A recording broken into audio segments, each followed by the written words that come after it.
하나님의 인자와 어미 그 사이에 생명의 좁은 길이 있습니다. 그러므로 하나님의 인자와 어미를 보라. 오늘날 멸망으로 인도하는 넓은 길을 걸어가는 자들은 많습니다. 그러나 생명으로 인도하는 좁은 길을 걸어가고 있는 자는 소수에 불과합니다. 좁은 문으로 들어가라. 멸망으로 인도하는 문은 크고 그 길이 넓어 그리로 들어가는 자가 많고, 생명으로 인도하는 문은 좁고 길이 협착하여 찾는 이가 적음이니라. 이 세상은 정말 이 말씀 그대로입니다. 세상에는 회교, 불교, 조로아스터교, 유교를 위시해서 수많은 종교들이 있습니다. 그러나 영생으로 인도할 수 있는 종교는 기독교뿐입니다. 세상 모든 종교는 넓은 길입니다. 기독교만이 좁은 길입니다. 그런데 전체 인구에 비교해 볼 때 예수님을 믿는 사람은 적습니다. 따라서 정말 이 말씀 그대로입니다. 대부분의 목회자들과 신자들이 이 말씀을 단지 기독교와 타 종교에 대한 말씀으로만 이해하고 거기서 멈춥니다.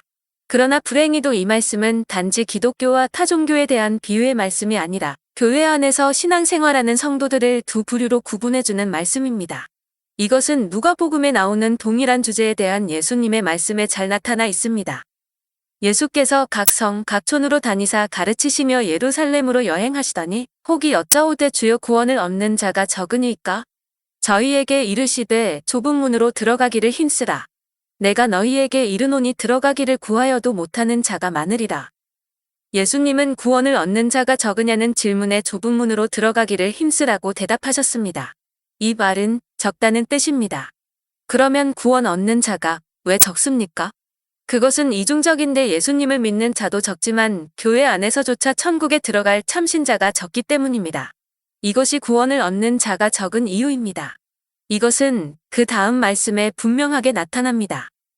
집주인이 일어나 문을 한 번 닫은 후에 너희가 밖에 서서 문을 두드리며 주여 열어주소서 하면 저가 대답하여 가로되 나는 너희가 어디로서 온 자인지 알지 못하노라 하리니 그때에 너희가 말하되 우리는 주 앞에서 먹고 마셨으며 주는 또한 우리 길거리에서 가르치셨나이다 하나 저가 너희에게 일러 가로되 나는 너희가 어디로서 왔는지 알지 못하노라. 행악하는 모든 자들아 나를 떠나가라 하리라. 너희가 아브라함과 이삭과 야곱과 모든 선지자는 하나님 나라에 있고 오직 너희는 밖에 쫓겨난 것을 볼 때 거기서 슬피 울며 이를 갈미 있으리라. 예수님의 이 대답에는 교회 내에서도 지옥에 가는 자가 많다는 것이 분명하게 나타나 있습니다. 첫째로 천국문에서 거절당한 이들을 예수님에게 서슴없이 주여라고 불렀습니다. 즉 이들은 불신자들이 아니라 주님의 유명한 경고에 나오는 주여 주여 하는 자들입니다. 둘째로 그들은 예수님께 이렇게 고백했습니다. 우리는 주 앞에서 먹고 마셨으며 주는 또한 우리 길거리에서 가르치셨나이다. 이것을 오늘날에 적용하면 이들이 교회에 출석하는 기독교인이었다는 말이 됩니다. 셋째로 그들이 문 안으로 들어가지 못하고 거절당한 이유는 예수님을 믿지 않아서가 아니라 행악을 하는 자들이었기 때문입니다. 행악하는 모든 자들아 나를 떠나가라 하리라. 다시 말해서 그들이 아버지의 뜻대로 행하는 자들이 아니었기 때문이었습니다. 넷째로 예수님은 다음 성경 구절에 분명하게 드러나는 대로 이 말씀을 불신자인 저희가 아니라 예수님을 따르며 예수님의 가르침을 받고 있는 너희에게 하셨습니다. 저가 너희에게 일러 가로되 나는 너희가 어디로서 왔는지 알지 못하노라. 행악하는 모든 자들아 나를 떠나가라 하리라. 너희가 아브라함과 이삭과 야곱과 모든 선지자는 하나님 나라에 있고 오직 너희는 밖에 쫓겨난 것을 볼 때 거기서 슬피 울며 이를 갈미 있으리라. 따라서 좁은 길을 걷고 있는 자가 적고 천국문에 들어갈 자가 적은 이유는 단지 기독교인들의 비율 때문이 아니라 교회 안에 참된 신자들이 적기 때문입니다. 그러면 과연 그 수가 얼마나 적을까요? 그것은 여러분이 상상하거나 제가 상상했던 수준을 훨씬 뛰어넘습니다. 여러분께 충격적인 간증 두 가지를 소개해 드리겠습니다. 얼마 전 하워드 피트만이라는 미국 목사님이 쓴 플라시보라는 책이 나왔습니다. 그 책에 보면 이분이 35년간 미 남침례교 목사로 사역하던 중 1979년 8월 3일 주 동맥이 파열되어 사경을 헤매면서 경험한 다음과 같은 충격적인 간증이 기록되어 있습니다. 천사들이 네가지상 세계에서 활동하는 악령의 모습을 충분히 봤다고 생각했을 때 우리는 차원의 벽을 통해서 다시 둘째 하늘로 돌아왔다. 그때 나의 수호천사는 이제 3층 천 방향으로 나를 인도하였으므로 나는 참으로 기뻤다. 내가 늘 가고 싶었던 곳은 3층 천이었기 때문이다. 여전히 나에게는 육신의 생명이 가장 큰 관심사였던 것이다. 순식간에 우리는 지극히 아름다운 곳에 이르렀다. 이미 둘째 하늘이 얼마나 무시무시한 것인지 말했으니 이 아름다운 곳에 온 내가 얼마나 놀랐겠는지 상상이 갈 것이다. 하나님은 이것이 왜 아름다운지의 기억을 갖고 가지 못하도록 하셨는데 내가 기억하는 것이라면 그곳은 내가 본 것 중 가장 아름다운 것이라는 것이다. 터널이나 차도, 골짜기 또는 고속도로처럼 보이는 곳이었다. 그곳에는 휘황찬란한 빛이 있었고 보이지 않는 보호막으로 둘러쳐져 있었다. 나는 이 보호막이 곧 성령의 보호라는 것을 알 수 있었다. 이 터널, 도로, 골짜기 혹은 무슨 단어로 표현하던 거기를 걸어가는 자들은 사람처럼 보였다. 내가 나의 수호천사에게 그들이 누구냐고 물어보니까 본향으로 가는 성도들이라고 말을 해주었다. 그들은 바로 세상에서 죽어 이제 본향으로 돌아가는 크리스천들의 영혼이었다. 각 성도에게는 적어도 한 명의 수호천사가 동반하고 있었고 어떤 이들에게는 한 무리의 천사가 함께하고 있었다. 나는 왜 어떤 성도는 한 명의 수호천사만 있고 어떤 이들은 여럿이 있는지 궁금해졌다. 나는 성도들이 본향으로 가려면 반드시 통과해야 하는 길을 지켜보았다. 여기 지구에서 3층 천으로 가는 길이 있는 것이다. 나는 오로지 인정받은 영혼들만이 그 터널에 들어설 수 있다는 것을 알게 되었다. 결코 악령은 들어올 수 없다. 나의 수호천사가 본향으로 가는 성도들에 대한 이야기를 마쳤을 때 내가 그 터널 안으로 들어서려 했지만 천사는 나를 막았다. 그는 우리가 터널 옆으로 지나가야 하며 안으로 들어가서는 안 된다고 말하였다. 그래서 나는 터널을 따라서 터널 바깥으로 여행하였다. 우리가 이렇게 터널 옆으로 여행할 때는 생각의 속도로 가지 않고 마치 구름 위에 있는 것처럼 여행하였다. 다시 말해 구름은 없었지만 우리가 여행하는 방식은 마치 구름 위에 떠 있는 것 같은 그런 느낌이 들었다. 나는 터널 안쪽에서 언제나 움직이는 성도들을 볼 수 있었다. 그들은 모습이 모두 사람이었으나 인종, 나이 또는 성별을 구분할 수가 없었다. 그들은 투피스 같은 옷을 걸치고 있었다. 블라우스나 셔츠 같은 것과 바지로 되어 있었다. 옷의 색깔은 파스텔 베이비 블루였고 투피스 중에 하나는 다른 것보다 더 연했다. 파란색이 너무도 연해서 거의 흰색에 가까웠다. 내가 그때 깨달은 것은 내가 보고 있던 성도들이 첫 번째 부활을 기다리고 있는 중이기 때문에 아직은 영광스러운 몸을 받지 못했다는 것이었다. 처음에는 성도들과 함께 터널 속을 갈 수 없는 것이 매우 안타까웠으나 우리의 목적지가 그들과 같다는 얘기를 듣고 조금 마음이 나아졌다. 무엇보다도 나의 육체의 생명이 연장되려면 내가 하나님 앞에 서야 한다는 것을 알고 있었다. 그때까지도 육신의 생명이 나에겐 가장 중요했던 것이다. 여행을 계속하면서 나는 곧 악령들의 수가 적어진다는 것을 깨달았다. 커다란 문들이 눈에 들어왔고 문에 다가갈수록 악령들의 모습은 점점 더 멀어졌다. 입구에 도착했을 때는 더 이상 악마는 보이지 않았다. 3층 천의 입구는 2층 천 쪽으로 열려 있지만 마귀는 가까이 올 수조차 없게 된 것이다. 천사는 나를 들여 보내주지 않고 일단 입구 한쪽에 서 있게 했다. 그는 나에게 그곳에 남아서 성도들이 천국으로 들어가는 것을 구경하라고 말했다. 성도들이 천국을 들어서는 것을 보면서 나는 이상한 것을 하나 느꼈다. 즉, 그들은 오로지 한 명씩만 문으로 들어가게 되어 있었다. 둘이서 함께 들어가는 것은 허락되지 않았다. 나는 이것에 대해 궁금했지만 설명을 듣지 못했다. 세상에 돌아온 후 오랫동안 이에 대해 연구를 해보았는데 이제 그 이유를 알 것 같다.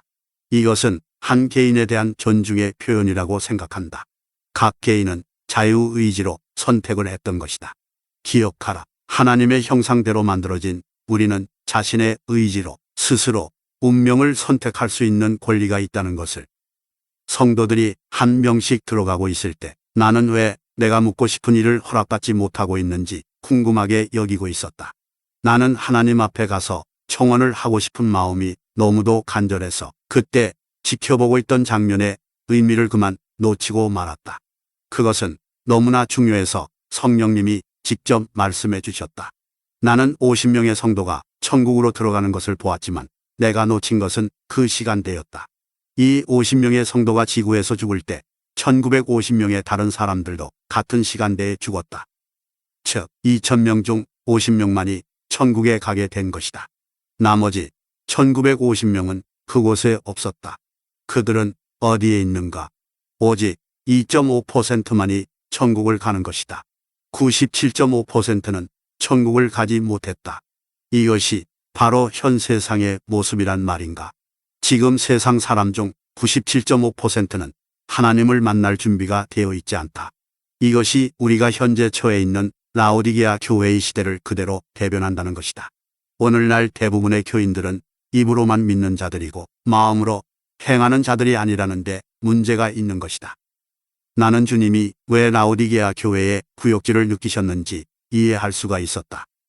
또한 마태복음 7장 22, 23절에 많은 사람들이 심판날에 주님 보좌 앞에 서서 주여 주여 우리가 주의 이름으로 선지자 노릇하며 주의 이름으로 귀신을 쫓아내며 주의 이름으로 많은 권능을 행치 아니하였나이까라고 말하였을 때 주님은 내가 너희를 도무지 알지 못하니 불법을 행하는 자들아 내게서 떠나가라 하신 것을 이해할 수 있게 되었다.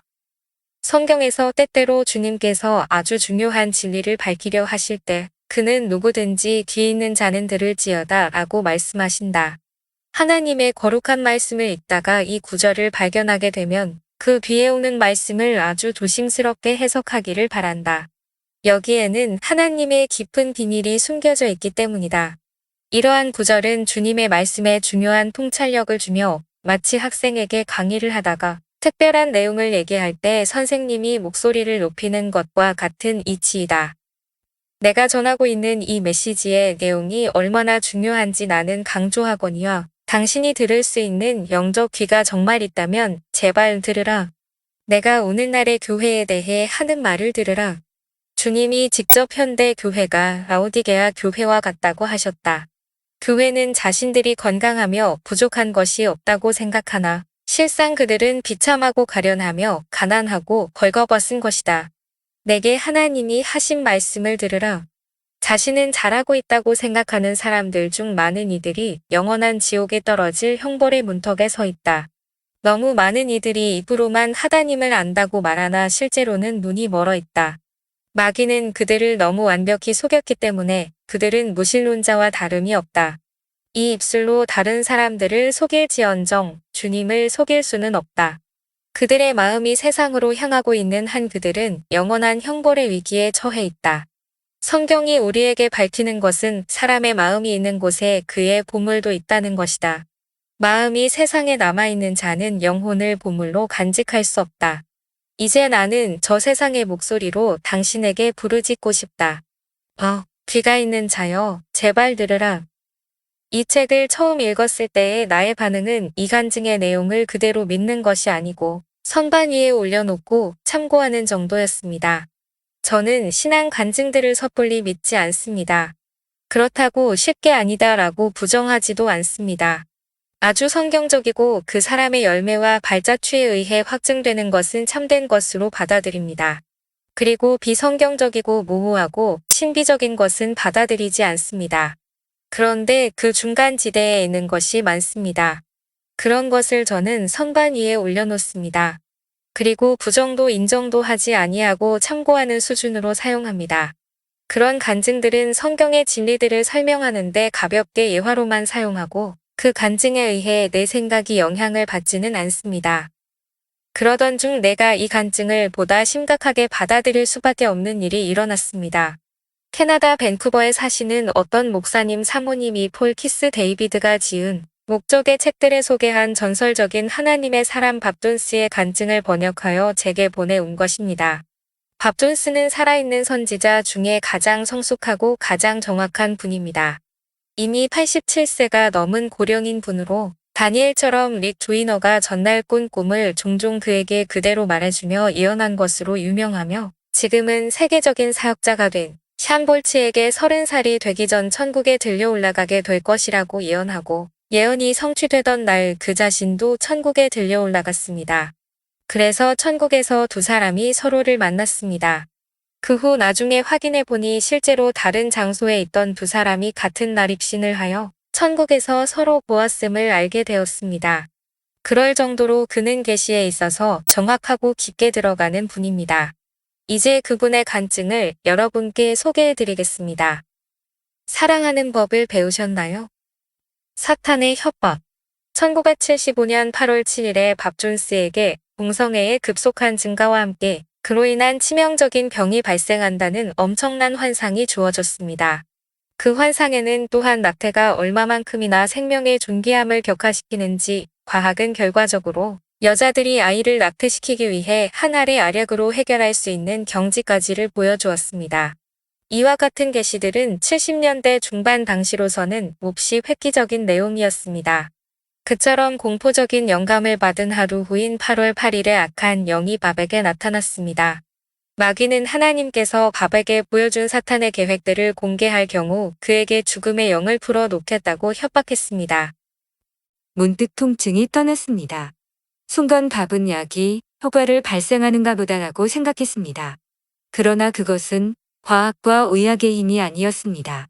밥 존스는 사망했던 것입니다. 천국을 방문하다. 밥은 자신의 오른편에 주의 천사와 함께 빛의 터널에 있음을 발견했습니다. 그는 자신의 옷을 관찰했고 반짝이게 빛나는 흰 가운을 입고 있음을 보았습니다. 그제서야 그는 악한 영이 그의 생명을 가져간 것임을 알게 되었습니다. 즉각 그는 천국의 옷감에서 느낄 수 있는 순결함과 평안함의 기쁨을 얻었습니다. 그의 즐거움은 그와 같은 시각에 죽은 다른 사람들을 보는 것이 허락되었을 때 곧 슬픔으로 옮겨졌습니다. 불행하게도 그들은 빛의 옷으로 입혀져 있지 않았습니다. 그 대신 그는 97%의 사람들이 지옥의 수렁으로 떨어져 내려가는 것을 보았습니다. 그들 각자는 자신들이 세상에서 가지고 있던 우상들로 복장을 하고 있었습니다. 밥은 그와 같은 광경에 절망스러웠습니다. 천국의 문. 밥과 함께 3명의 사람들이 빛에 휩싸여 천국의 문을 향해 위로 올라갔습니다. 그는 줄에 4번째로 서 있었고 한 사람씩 그들 위의 빛으로 나아가는 것을 보았습니다. 그들이 보아 온 엄청난 빛은 바로 그들의 도착을 마중 나오신 예수님 자신의 빛이었습니다. 줄에 선 첫 번 사람은 하나님의 사랑으로 가득 찬 11살 된 소녀였습니다. 그녀의 운명은 병상에 누운 채 시한부 인생을 사는 것이었습니다. 그러나 그녀는 그 기간을 다른 이들을 위해 기도하고 중보함으로 천국의 사랑을 표현하는 것에 사용했습니다. 그녀는 영광의 문으로 커다란 상급과 함께 입장했습니다. 사랑하는 법을 배웠느냐? 주님께서 물으셨습니다. 예, 그녀는 주님의 엄청난 축복 안에서 빛을 발하며 대답했습니다. 그 다음은 체격이 큰 흑인 여성이었는데 매우 많은 수의 천사들에게 둘러싸여 있었습니다. 밥은 그의 오른편에 서 있는 주의 천사에게 그녀에게 왜 그처럼 많은 천사들이 함께 있는지를 물어보았습니다. 그녀는 세상에서 강력한 복음 전도자로서 천사들은 그녀와 동역하기 위하여 임명받은 것이라고 알려주었습니다. 그녀가 다른 영혼의 구원을 위해 중보할 때 섬기는 영들이 그녀가 기도하는 사람에게 사명을 가지고 갔습니다. 그녀의 기도로서 풀어짐을 받은 천사들은 그들을 왕국으로 데려오기 위하여 천국의 귀인새로서 능력을 받았습니다. 그녀의 상급 또한 몹시 컸습니다. 사랑하는 법을 배웠느냐? 주님께서 그녀에게 물어보셨습니다. 예, 그녀는 대답했고 주님의 가슴에 안겼습니다. 밥과 마주보는 편에는 93살의 할머니께서 서 있었습니다. 그녀는 관절염으로 불구의 몸이었던 것으로 보였습니다. 그녀의 삶 속의 환난과 고통들이 그녀에게 쓰가림을 주었습니다. 그녀는 하나님의 사랑을 유지한 반면 그와 동일한 사랑을 다른 이들에게는 보여줄 수 없었습니다. 선 뿌리가 그녀의 영혼을 상하게 했습니다. 그녀는 영원한 집인 천국에 들어왔으나 그녀의 상급이 되어줄 승리의 열매들을 가져오지 못했습니다. 주님께서 사랑하는 법을 배웠느냐? 라고 질문하셨을 때 그녀는 주님을 사랑했지만 다른 사람들을 사랑하는 것을 배우지 못했노라고 대답했습니다. 그와 같은 상황에서는 속이는 것이 불가능합니다. 그녀는 오직 진실만을 대답할 수 있었습니다. 그러므로 그녀는 주께 드릴 열매 없이 천국의 문을 들어섰습니다. 신성한 임무. 밥은 그 다음으로 천국의 문을 들어서고 주님의 품으로 안기게 되었습니다. 그럴 거라고 생각했던 거지. 손가락으로 밥을 가리키시면서 주님께서 말씀하셨습니다. 너는 돌아가야 한다. 바분그가 그의 앞에 사람들처럼 문에 들어설 수 없다는 사실에 깜짝 놀랐습니다. 너는 경주를 마치지 않았고 원수는 천국이 너를 위해 창조한 목적들을 위배시켰다고 주님이 말씀하셨습니다. 사탄은 밥이 생명을 단축시킴으로써 그의 삶을 방해했습니다. 그것은 밥의 불순종이나 반항 때문이 아닌 천국의 계획들과 전략들을 중도 하차시키기 위한 원수의 불법 행위였습니다. 하나님의 왕국을 세상에 실현하기 위한 의로운 세대를 준비시키고자 하는 예언적 의도를 묵살시키려 하는 사악한 시도였습니다. 이와 같은 불법은 하나님의 공정한 법칙에 의하여 크나큰 축복을 부여케 하십니다. 이 책에서 폴키스는 하나님의 공정한 하늘의 법칙에 대한 계시를 말한 바 있습니다. 한 사람의 선지자가 스스로의 불순종이나 반항이 아닌 온전히 사탄에 의해 불법적으로 일찍 생명을 빼앗기게 될 경우 하나님께서는 자신의 공정한 법칙에 의해 그와 같은 선지자 7사람을 지상에 풀어놓으신다고 말씀하셨다고 합니다. 원수가 악으로 의도한 것을 하나님께서는 존귀한 이유로 바꾸어 사용하실 것입니다. 원수의 손길에 의해 얼굴과 얼굴을 대하여 마주한 만남에서 밥은 예수님 자신으로부터 사명을 받게 된 것입니다. 주님께서는 천국 위의 덕을 곧 일어설 세대를 통해 가늠할 수 없는 방법으로 나타내실 것을 약속하셨습니다. 너는 세상에 돌아가서 몇몇 나의 종들을 만져주고 마지막 때에 내가 가져올 추수를 위해 준비시켜야 한다. 나는 이 세상의 이전 시대에 있었던 그 어떤 것도 초월하는 것으로 나 자신을 영화롭게 할 것이다. 나는 나를 위해 10,000,000명의 영혼들을 준비시킬 것이고 이 천국의 계획은 2000년도부터 시작될 것이다. 예수님께서 그에게 말씀하셨습니다. 주님께서는 교회의 성숙을 위한 사명의 시작을 알리는 마지막 시대의 종말적 임무들이 시작되고 가속화되는 것을 구체적으로 약속하셨습니다.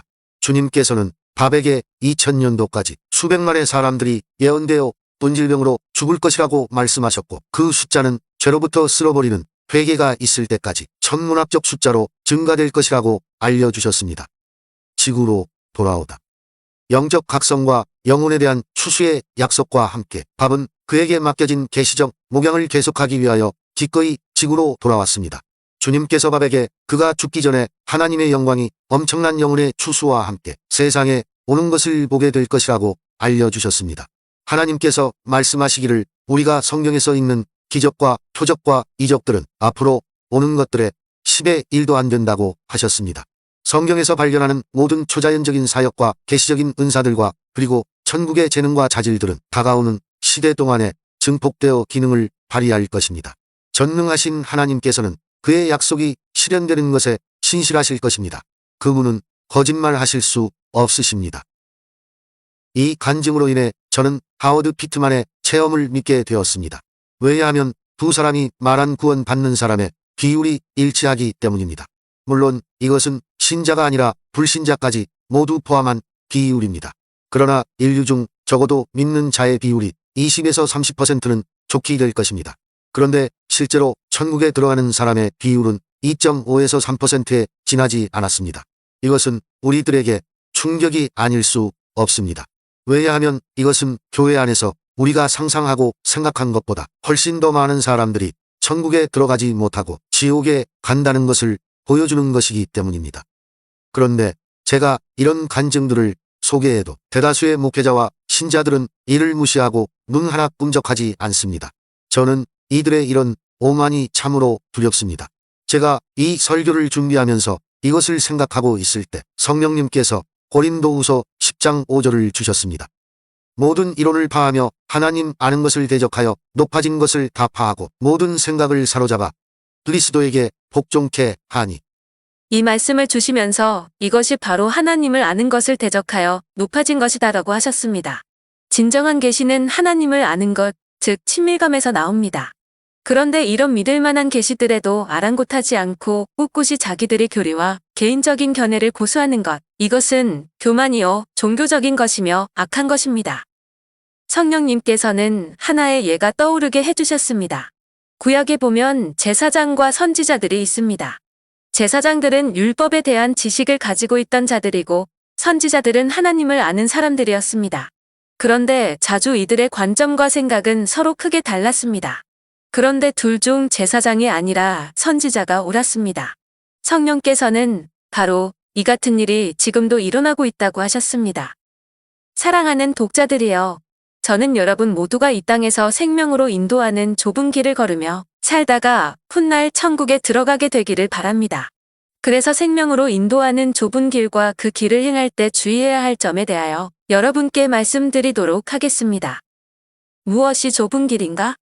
우리는 좁은 길을 걸어가야 합니다. 그러면 좁은 길은 구체적으로 무엇일까요? 좁은 길의 재료는 흙이나 아스팔트가 아닙니다. 진리입니다. 영적으로는 진리가 곧 길입니다.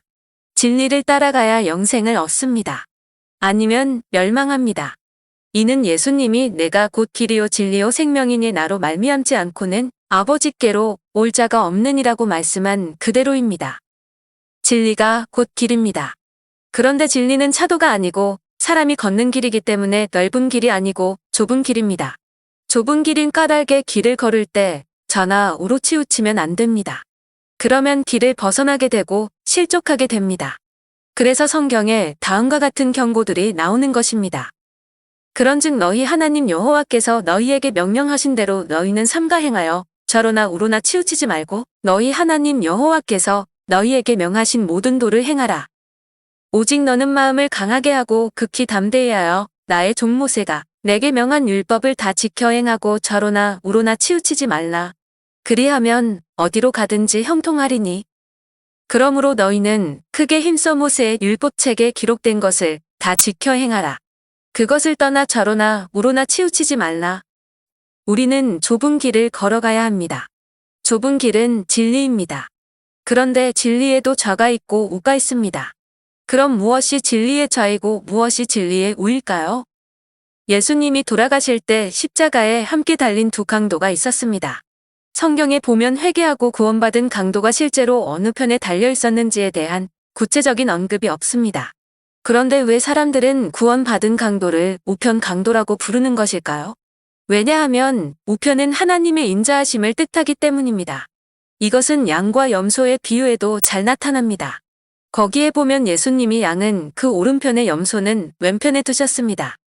그리고 오른편에 있는 자들에게 내 아버지께 복받을 자들이여 나와 창세로부터 너희를 위하여 예비된 나라를 상속하라라고 선언하셨습니다. 반대로 왼편에 있는 자들에게는 저주를 받은 자들아 나를 떠나 마귀와 그 사자들을 위하여 예비된 영영한 불에 들어가라 라고 선언하셨습니다. 이처럼 오른편은 하나님의 인자를 왼편은 하나님의 엄격한 공의를 뜻합니다. 저는 이것이 바로 좌로나 우로 치우치지 말라는 말씀에서 우리가 찾을 수 있는 의미라고 생각합니다. 그리고 그래서 바울이 다음과 같이 말한 것입니다. 그러므로 하나님의 인자와 엄의를 보라. 얼마 전 제가 서울 본 교회에서 중보기도 모임을 인도하고 있는데 성령님께서 분명하게 저에게 이렇게 말씀하셨습니다. 하나님의 인자와 엄의 그 정중앙에 생명의 좁은 길이 있다. 그러면 왜 성령께서 제게 이런 말씀을 하셨을까요? 왜냐하면 우리가 하나님의 인자와 엄의를 함께 보지 못하고 둘 중 하나만 보면 진리를 왜곡시키게 되며 좁은 길에서 탈선하여 멸망할 수도 있기 때문입니다. 우리는 하나님의 인자와 엄의 둘 어느 하나에 치우치지 않도록 조심해야 하며 둘 다를 인정해야 합니다. 그리고 둘 중 어느 한편의 진리가 아니라 둘 다를 전해야 합니다. 이것은 기본이 되면서도 결정적으로 중요한 것인데 이것의 중요성을 알고 있는 사람들은 많지 않습니다. 유명한 강해 설교자인 로이드 존즈 박사는 이렇게 말했습니다. 하나님께서는 내가 용서할 것이다 라고 말씀만 하시므로 우리를 용서하실 수 없으십니다. 하나님께서 용서하실 수 있는 방법은 오직 한 가지밖에 없습니다. 그 방법은 우리의 죄를 자신의 아들에게 전가시키시고 그 아들 안에서 우리의 죄를 처벌하시는 것이었습니다. 하나님께서는 자신의 아들에게 죄에 대한 진노를 쏟아 부으셨습니다. 하나님께서 이 일을 행하셨습니다. 이것이 인자와 함께 역사하는 하나님의 엄의입니다. 이 두 가지는 동행합니다. 인자와 엄의 이 둘을 분리하지 마십시오. 이 두 가지 중 하나를 빼고 하나만 강조할 때 여러분은 스스로를 지옥에 넣고 있는 것입니다. 또 존 비비어는 여호와를 경외하라는 책에서 이렇게 썼습니다. 하나님의 사랑에 대한 교리가 하나님을 경외하는 인식과 균형을 이루지 못할 때 실수가 생긴다. 마찬가지로 하나님을 경외함이 하나님을 사랑함과 균형을 이루지 못할 때 같은 결과를 갖게 된다. 이것이 우리가 하나님의 인자와 어미를 보라고 훈계받는 이유이다. 양쪽 모두가 필요하다. 그렇지 않으면 우리는 불균형에 빠지게 된다. 그리고 릭 조이너는 예언 사역이라는 책에서 이렇게 썼습니다. 사도 바울은 로마 성도들에게 하나님의 인자와 어미를 보라고 간청했다.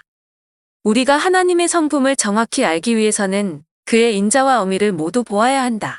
하나님의 선하심과 자비와 용서만을 보는 자들은 분명히 뻔뻔한 은혜와 거룩지 못한 자비의 노예로 전락하게 될 것이다.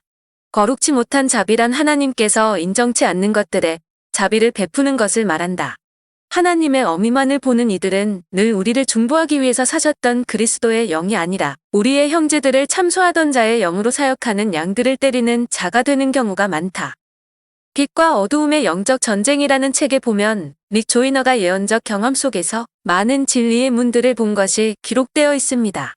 그 문들 중 몇 개는 매우 매혹적인 문이고 어떤 것들은 수수하고 어떤 것들은 실제로 선뜻 내키지 않는 문이고 하나는 아주 끔찍한 문이었습니다.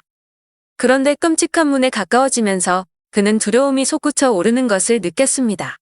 이 문은 다른 문들과는 달리 문 주위가 매우 어두웠습니다.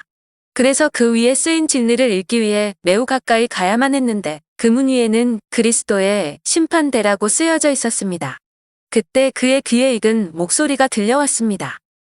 그것이 무서워 보이는 것에는 여러 가지 이유들이 있습니다. 그것은 두려움을 줍니다. 왜냐하면 창세에서 가장 큰 두려움이 바로 이 문에서 시작하기 때문입니다. 사람들이 이생이나 내생에서 알 수 있는 가장 큰 지혜도 이 문을 통하여 얻어집니다. 그렇지만 극소수만 그것을 통과할 것입니다. 이 말을 듣고 릭 조이너는 이렇게 물었습니다. 그런데 이 문은 왜 이리 어둡습니까? 이곳에 있는 문들의 빛은 각기 그들이 표방하는 진리에 대해서 교회가 현재 주고 있는 관심의 정도를 반사하고 있습니다. 이 문이 표방하는 진리는 이 시대에서 관심이 가장 소홀한 것들 중 하나입니다. 그러나 그것은 가장 중요한 진리 중 하나입니다. 당신이 들어가 보시면 아시게 될 것입니다. 사람들이 받을 수 있는 가장 큰 권위는 오직 이 문을 들어가려고 하는 자들에게만 맡겨질 것입니다.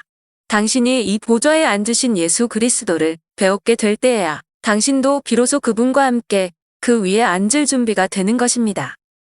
그러면 우리가 이 진리에 좀 더 많은 관심을 기울인다면 이 문이 이렇게 어둡고 무시무시하지 않게 된다는 말입니까? 그 말이 옳습니다. 만일 사람들이 그 문이 계시하는 영광을 안다면 그것은 가장 빛나는 문 중 하나가 될 것입니다. 하지만 그것은 여전히 통과하기 어려운 문입니다.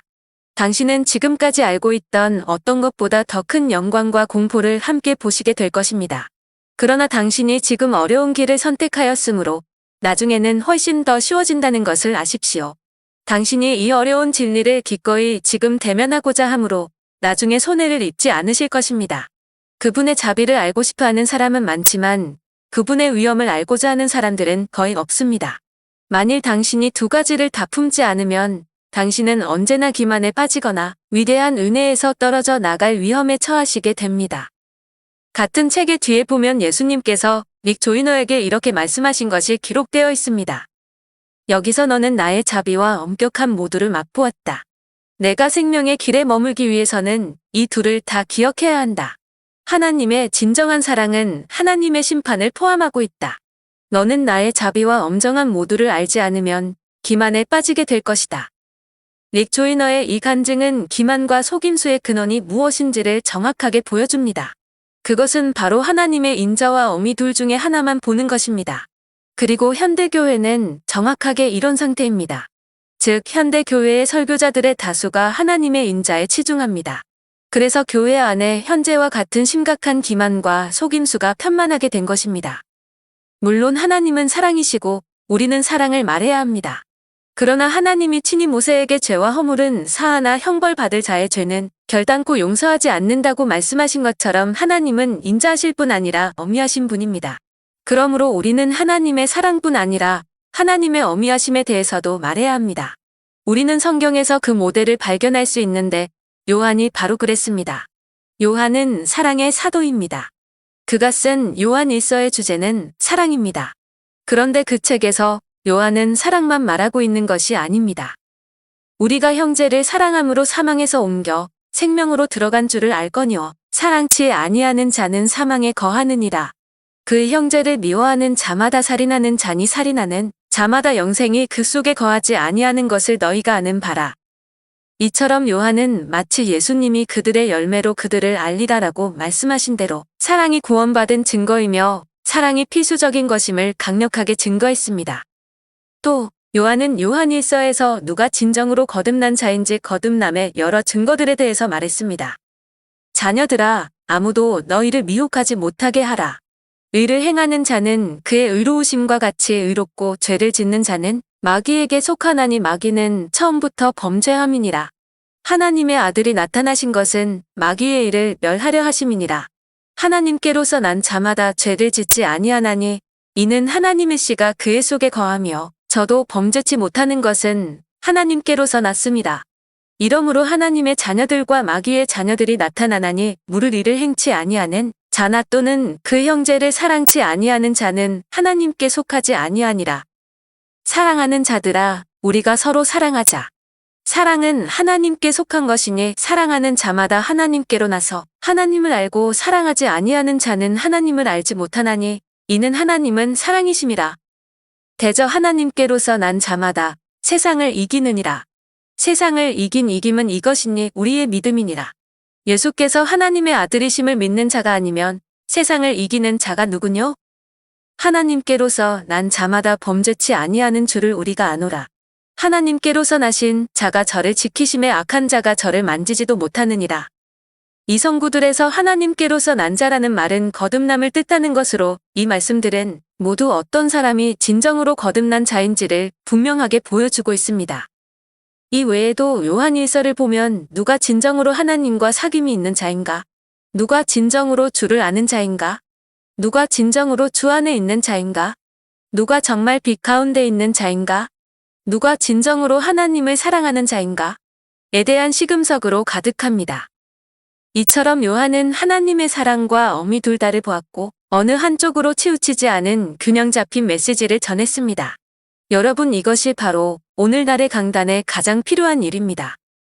한편 앞에서 소개한 릭 조이너의 간증에 보면 사람들이 받을 수 있는 가장 큰 권위는 오직 이 문을 들어가려고 하는 자들에게만 맡겨질 것입니다. 라는 대목이 있습니다. 하나님의 인자와 어미를 제대로 알고 신앙생활하고 균형 잡힌 말씀을 전하는 것은 이렇게도 중요합니다. 하나님은 그런 개인과 교회에게 상상을 초월하는 복을 주실 것입니다. 그러므로 여러분 모두 그렇게 하십시오. 이스라엘 백성이 시온 왕에게 사자를 보내어 평화의 말로 나를 내 땅으로 통과하게 하라. 내가 대로로만 행하고 좌로나 우로나 치우치지 아니하리라고 말했던 것처럼 하나님의 인자와 어미 중 어느 한편으로 쏠리지 말고 균형을 잘 잡고 정중앙을 걸어가십시오. 그래서 하나님께 복을 받고 크게 쓰임받는 저와 여러분이 되시기를 바랍니다. 좁은 길의 왼쪽 도랑. 릭 조이너의 하나님의 부르심이라는 책에 보면 이런 내용이 나옵니다. 여러 날 동안 나는 몹시 우울해 있었다. 모든 것이 삭막해 보였다. 사람들 소리마저 나를 짜증스럽게 했고 하려던 일이 좌절될 때마다 화가 치밀었다. 나는 사람들의 가장 나쁜 점만 보았고 그들에 대해 떠오르는 못된 생각들을 억누르려 몸부림쳤다. 나는 마치 지옥에 떨어진 듯 했고 갈수록 더 깊이 빠져가는 것 같았다. 마침내 나는 예수님께 부르짖었고 곧바로 지혜와 함께 그 눈앞에 서 있는 나 자신을 보게 되었다. 예수님, 용서하세요. 나는 예수님의 임재에서 지옥 같은 곳으로 빠졌었습니다. 온 세상은 아직도 악한 자의 세력 아래에 있다. 그는 대답했다. 그리고 너는 매일을 지옥의 가장자리를 걷고 있다. 그 한가운데로 생명의 길이 나 있고 그 길 양편으로 깊은 도랑이 있으니 너는 좁은 생명의 길에서 결코 벗어나지 말아야 한다. 일반적으로 길 옆에는 도랑이 있습니다. 마찬가지로 좁은 길 양옆에도 도랑이 있습니다. 그러나 악인이 만일 그 행한 모든 죄에서 돌이켜 떠나 내 모든 율례를 지키고 법과 의를 행하면 정령 살고 죽지 아니할 것이라. 그 범죄한 것이 하나도 기억함이 되지 아니하리니 그 행한 의로 인하여 살리라. 나 주 여호와가 말하노라. 내가 어찌 악인의 죽는 것을 조금인들 기뻐하랴. 그가 돌이켜 그 길에서 떠나서 사는 것을 어찌 기뻐하지 아니하겠느냐. 만일 악인이 그 행한 악을 떠나 법과 의를 행하면 그 영혼을 보전하리라. 그가 스스로 헤아리고 그 행한 모든 죄악에서 돌이켜 떠났으니 정령 살고 죽지 아니하리라. 이것은 좁은 길의 왼쪽 도랑과 관련이 있는 말씀입니다. 좁은 길의 왼쪽 도랑은 균형을 잃고 하나님의 어미 쪽으로 치우칠 때 빠지게 되는 도랑입니다. 앞에서 말했듯이 좁은 길은 진리입니다. 그러므로 도랑에 빠진다는 것은 빚진 일을 뜻합니다. 즉 속는 것입니다. 속아서 잘못 알고 잘못 행하게 되는 것입니다. 우리가 좁은 길의 왼쪽 도랑에 빠지면 다음과 같은 잘못된 생각들의 포로가 됩니다. 내 죄가 너무 커서 하나님이 나를 용서해 주지 않으실 거야. 사람이 이렇게 생각하는 것은 하나님의 어미 쪽으로 치우쳤다는 증거입니다. 하나님은 작은 죄만 용서하시고 큰 죄는 용서하지 않으실까요? 물론 아닙니다. 예수님은 세상의 모든 죄를 짊어지고 가셨고 따라서 회개하고 예수님을 믿으면 어떤 죄든 용서받을 수 있습니다. 미쁘다 모든 사람이 받을 만한 이 말이요 그리스도 예수께서 죄인을 구원하시려고 세상에 임하셨다 하였도다.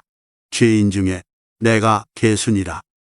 바울이 이 말을 한 이유는 전에 그가 회방자요 핍박자요 포행자였기 때문입니다.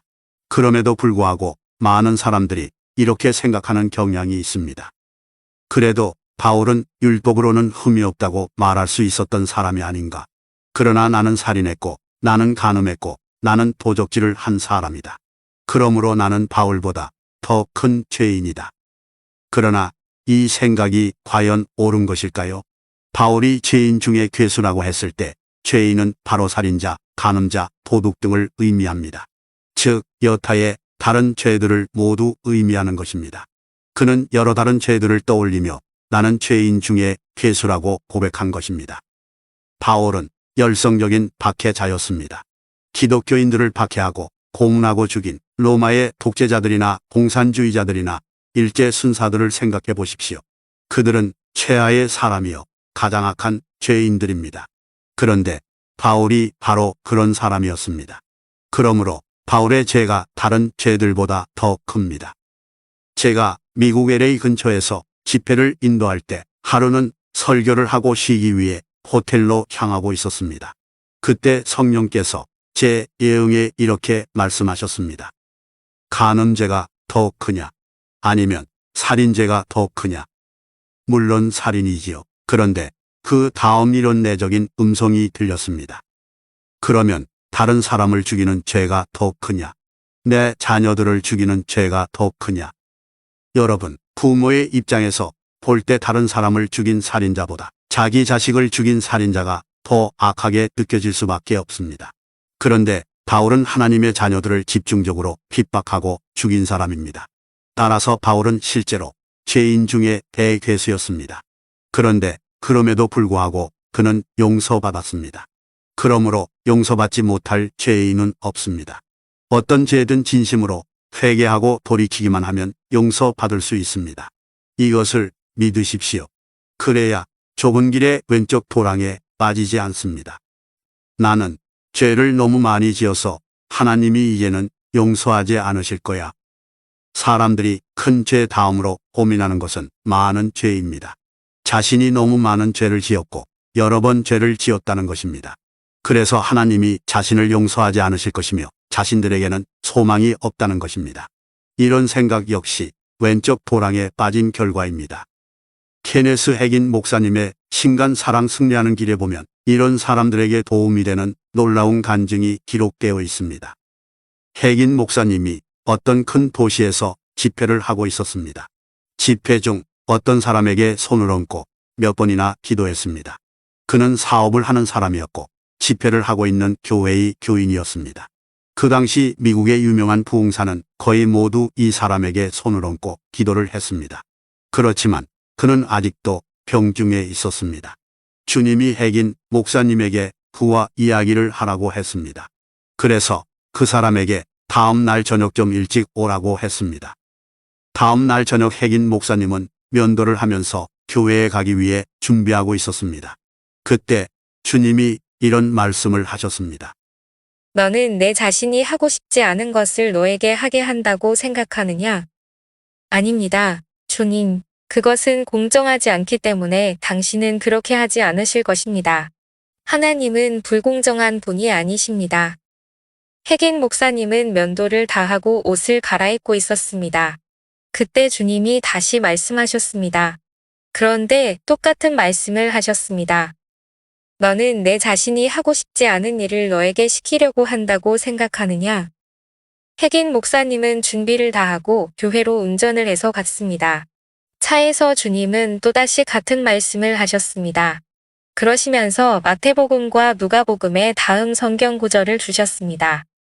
그때 베드로가 나와 가로되 주여, 형제가 내게 죄를 범하면 몇 번이나 용서하여 주리이까? 7번까지 하오리이까? 예수께서 가라사대 내게 이르노니 7번뿐 아니라 70번씩 7번이라도 할지니라. 너희는 스스로 조심하라. 만일 내 형제가 죄를 범하거든 경계하고 회개하거든 용서하라. 만일 하루 7번이라도 내게 죄를 얻고 7번 내게 돌아와 내가 회개하노라 하거든 너는 용서하라 하시더라.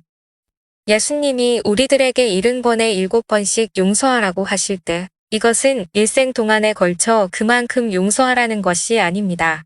하루에 그만큼 용서하라는 말입니다.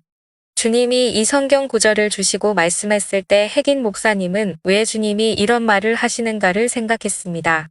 그때 주님이 다시 이렇게 말씀하셨습니다. 내가 너에게 하루에 490번의 죄를 지었더라도 형제를 용서하기를 원하면서 내가 그렇게 하지 않는다면 나는 불공정한 것이다. 핵인 목사님은 아직도 왜 주님이 이런 말씀을 하시는지 알지 못했습니다. 그러나 교회에 그 사람과 이야기를 시작하자마자 왜 주님께서 그런 말들을 계속해서 하셨는지를 알게 되었습니다. 그 사람은 말했습니다. 나는 심장에 문제가 있고 나의 신장도 나빠지고 있습니다. 의사들은 내가 사업을 정리하고 집에서 누워 쉬며 약을 먹으면 한 2년 더 살 것이라고 합니다. 그러나 내가 지금 하고 있는 것 같이 일을 계속하면 나는 언제 쓰러져 죽을지 모른다고 합니다. 나는 순복음교회에 35년이나 다녔습니다. 핵인 목사님, 나는 목사님께 정직하게 말하겠습니다. 나는 목사님이 믿음을 가르치는 것을 합니다. 그렇지만 내가 치유를 받으려고 앞으로 나갈 때마다 나는 하나님이 나를 치유하시지 않을 것을 합니다. 왜 하나님이 당신을 치유하지 않으실까요? 나는 여러 번 잘못을 하고 실수를 했기 때문입니다. 나는 죄를 많이 지었습니다. 하지만 핵인 목사님은 그가 하나님이 용서하지 못할 만한 큰 죄를 짓지 않은 것을 알았습니다.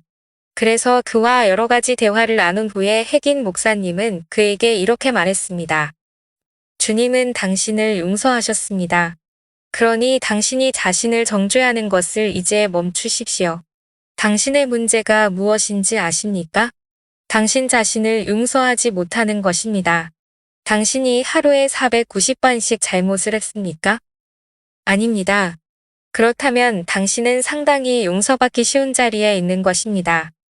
이 말을 듣고 이 사람은 자신을 용서했고 그의 믿음이 역사하기 시작했습니다. 그 결과 그는 즉각 치유를 받았습니다. 이 간증에 나오는 것처럼 하나님은 하루에 70번씩 7번이라도 용서하시는 분이십니다. 그분은 항상 우리를 용서할 만반의 준비가 되어 있습니다. 왜냐하면 그분은 사랑이시기 때문입니다. 그러므로 우리는 내 죄가 너무 많기 때문에 하나님은 더 이상 나를 용서하지 않을 것이라는 사탄의 거짓말에 더 이상 속지 말아야 합니다. 이제는 하나님이 나를 버리셨을 거야. 나는 더 이상 희망이 없어. 최근에 어떤 자매님이 제게 메일을 보내왔습니다.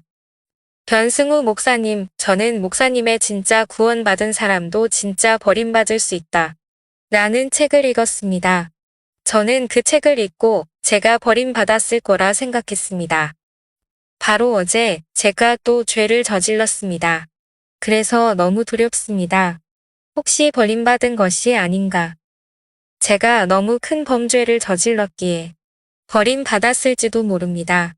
기도했는데 성령도 제 마음속에서 전혀 느껴지지 않고 회개도 안 되고 그래서 변승우 목사님께 부탁드리고 싶은 것이 있습니다.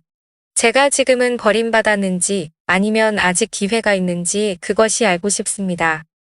그래서 제가 답을 보냈습니다. 자매님은 버림받지 않았습니다. 그냥 회개만 하시면 됩니다. 그랬더니 금방 또 이런 메일이 왔습니다. 목사님, 그것이 목사님의 생각인가요? 아니면 예수님의 생각인가요? 제가 어제 범했던 죄는 버림받을 만한 죄일 수도 있는 죄입니다. 그러니 목사님께서 예수님께 물어봐 주셨으면 좋겠습니다. 예수님께 직접 물어봐 주셨으면 좋겠습니다. 정말 귀찮게 해드려서 죄송합니다. 저는 정말 괜찮으니 진실을 말씀해 주시길 바라면서 답장 한 번만 더 꼭 좀 부탁드릴게요. 귀찮게 해드려서 죄송해요. 예수님께 직접 물어봐 주세요. 그래서 제가 그것은 저의 생각이 아니라 예수님의 생각입니다. 하고 답을 보냈습니다. 저는 그것으로 끝난 줄 알았습니다. 그런데 얼마 후 다시 이런 메일이 왔습니다. 목사님, 저번에 메일 드렸던 사람인데요. 그때 혹시 버림받은 게 아닌지 하고 물어봤었던 그 사람이에요. 진짜 송구스럽지만 예수님께 혹시 저 아직도 생명책에 기록되어 있는지 아니면 저의 죄 때문에 지워졌는지 지금도 제 이름이 생명책에 있는지 그거 다시 한 번만 물어봐 주세요. 그래서 제가 이번에는 답장을 보내지 않았습니다. 여러분, 이것이 바로 생명길의 왼쪽 도랑에 빠진 것입니다. 이것은 주님의 음성은 듣지 않고 참소하는 자인 사탄의 음성에만 귀를 기울인 결과입니다. 그래서 하나님의 말씀보다 사탄의 참소하는 말을 더 믿게 된 것입니다. 우리가 하나님의 사랑을 깨닫지 못하고 하나님의 어미하심에만 주목하게 될 때 이런 일이 일어나게 됩니다. 지금 이 시간도 많은 사람들이 이제는 하나님이 나를 버리셨을 거야. 나는 이제 소망이 없어라고 생각합니다. 그러나 이것은 다음 말씀에 반하는 생각입니다. 그러나 악인이 만일 그 행한 모든 죄에서 돌이켜 떠나 모든 율례를 지키고 법과 의를 행하면 정령 살고 죽지 아니할 것이라. 그 범죄한 것이 하나도 기억함이 되지 아니하리니 그 행한 의로 인하여 살리라. 나 주 여호와가 말하노라. 내가 어찌 악인의 죽는 것을 조금인들 기뻐하랴? 그가 돌이켜 그 길에서 떠나서 사는 것을 어찌 기뻐하지 아니하겠느냐? 만일 악인이 그 행한 악을 떠나 법과 의를 행하면 그 영혼을 보전하리라. 그가 스스로 헤아리고 그 행한 모든 죄악에서 돌이켜 떠났으니 정령 살고 죽지 아니하리라. 하나님은 아무리 과거에 악한 죄를 지었더라고 그가 돌이켜 회개하고 새 삶을 살면 과거의 죄로 인해 멸망하지 않는 것이 공평한 것이라고 말씀합니다. 그러면 어떻게 이것이 공평한 것입니까? 왜냐하면 하나님의 공평은 사랑에서 나온 공평이기 때문입니다. 그리고 십자가가 있기 때문입니다. 세상 법정에서는 사람이 아무리 달라졌어도 큰 죄를 지었으면 그 죄로 인해 죽습니다. 그래서 사형수들에 대하여 가장 악할 때 사형 선고를 받고 가장 선할 때 죽는다는 말이 나오는 것입니다. 그러나 하나님의 법정에서는 아무리 악한 사람이라도 돌이키면 용서받고 생명을 얻을 수 있습니다. 이것이 하나님의 공의입니다. 데이빗 빌컷은 목사님의 주옥과 같은 글 하나님의 고통에 나오듯이 하나님은 아무리 악한 죄인이라도 그들을 심판하시는 것을 고통스러워 하십니다. 그분은 사랑이시기 때문입니다. 하나님은 아무리 극악한 죄인이라도 그들이 돌이켜서 사는 것을 기뻐하십니다. 그러므로 우리는 그 사랑을 믿고 마귀의 참소에서 벗어나야 합니다. 하나님은 긍휼이 많으셔서 나를 용서하셨지만 나를 사랑하시지는 않아. 나는 하나님의 눈밖에 벗어났고 크게 쓰임 받지는 못할 거야. 많은 사람들이 회개하고 용서를 받은 후에도 이런 생각에서 벗어나지 못합니다. 그래서 항상 과거에 속박을 당하고 결박당하여 큰 꿈을 꾸거나 이루지 못합니다. 분명 이것은 그 개인뿐 아니라 하나님의 나라에도 큰 손해입니다. 사랑하는 여러분, 하나님의 용서는 인간의 용서와 다릅니다. 하나님의 용서는 완전합니다.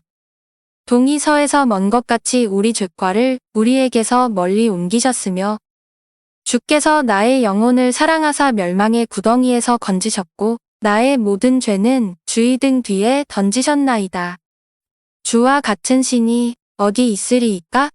주께서는 죄악을 사유하시며 그 기업에 남은 자의 허물을 넘기시며 인애를 기뻐하심으로 노를 항상 품지 아니하시나이다.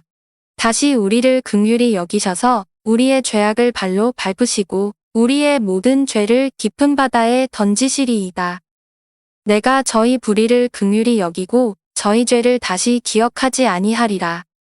하나님은 우리의 죄를 동이서에서 먼 것 같이 우리에게서 멀리 옮기시고 우리의 모든 죄를 주의 등 뒤로 던지십니다.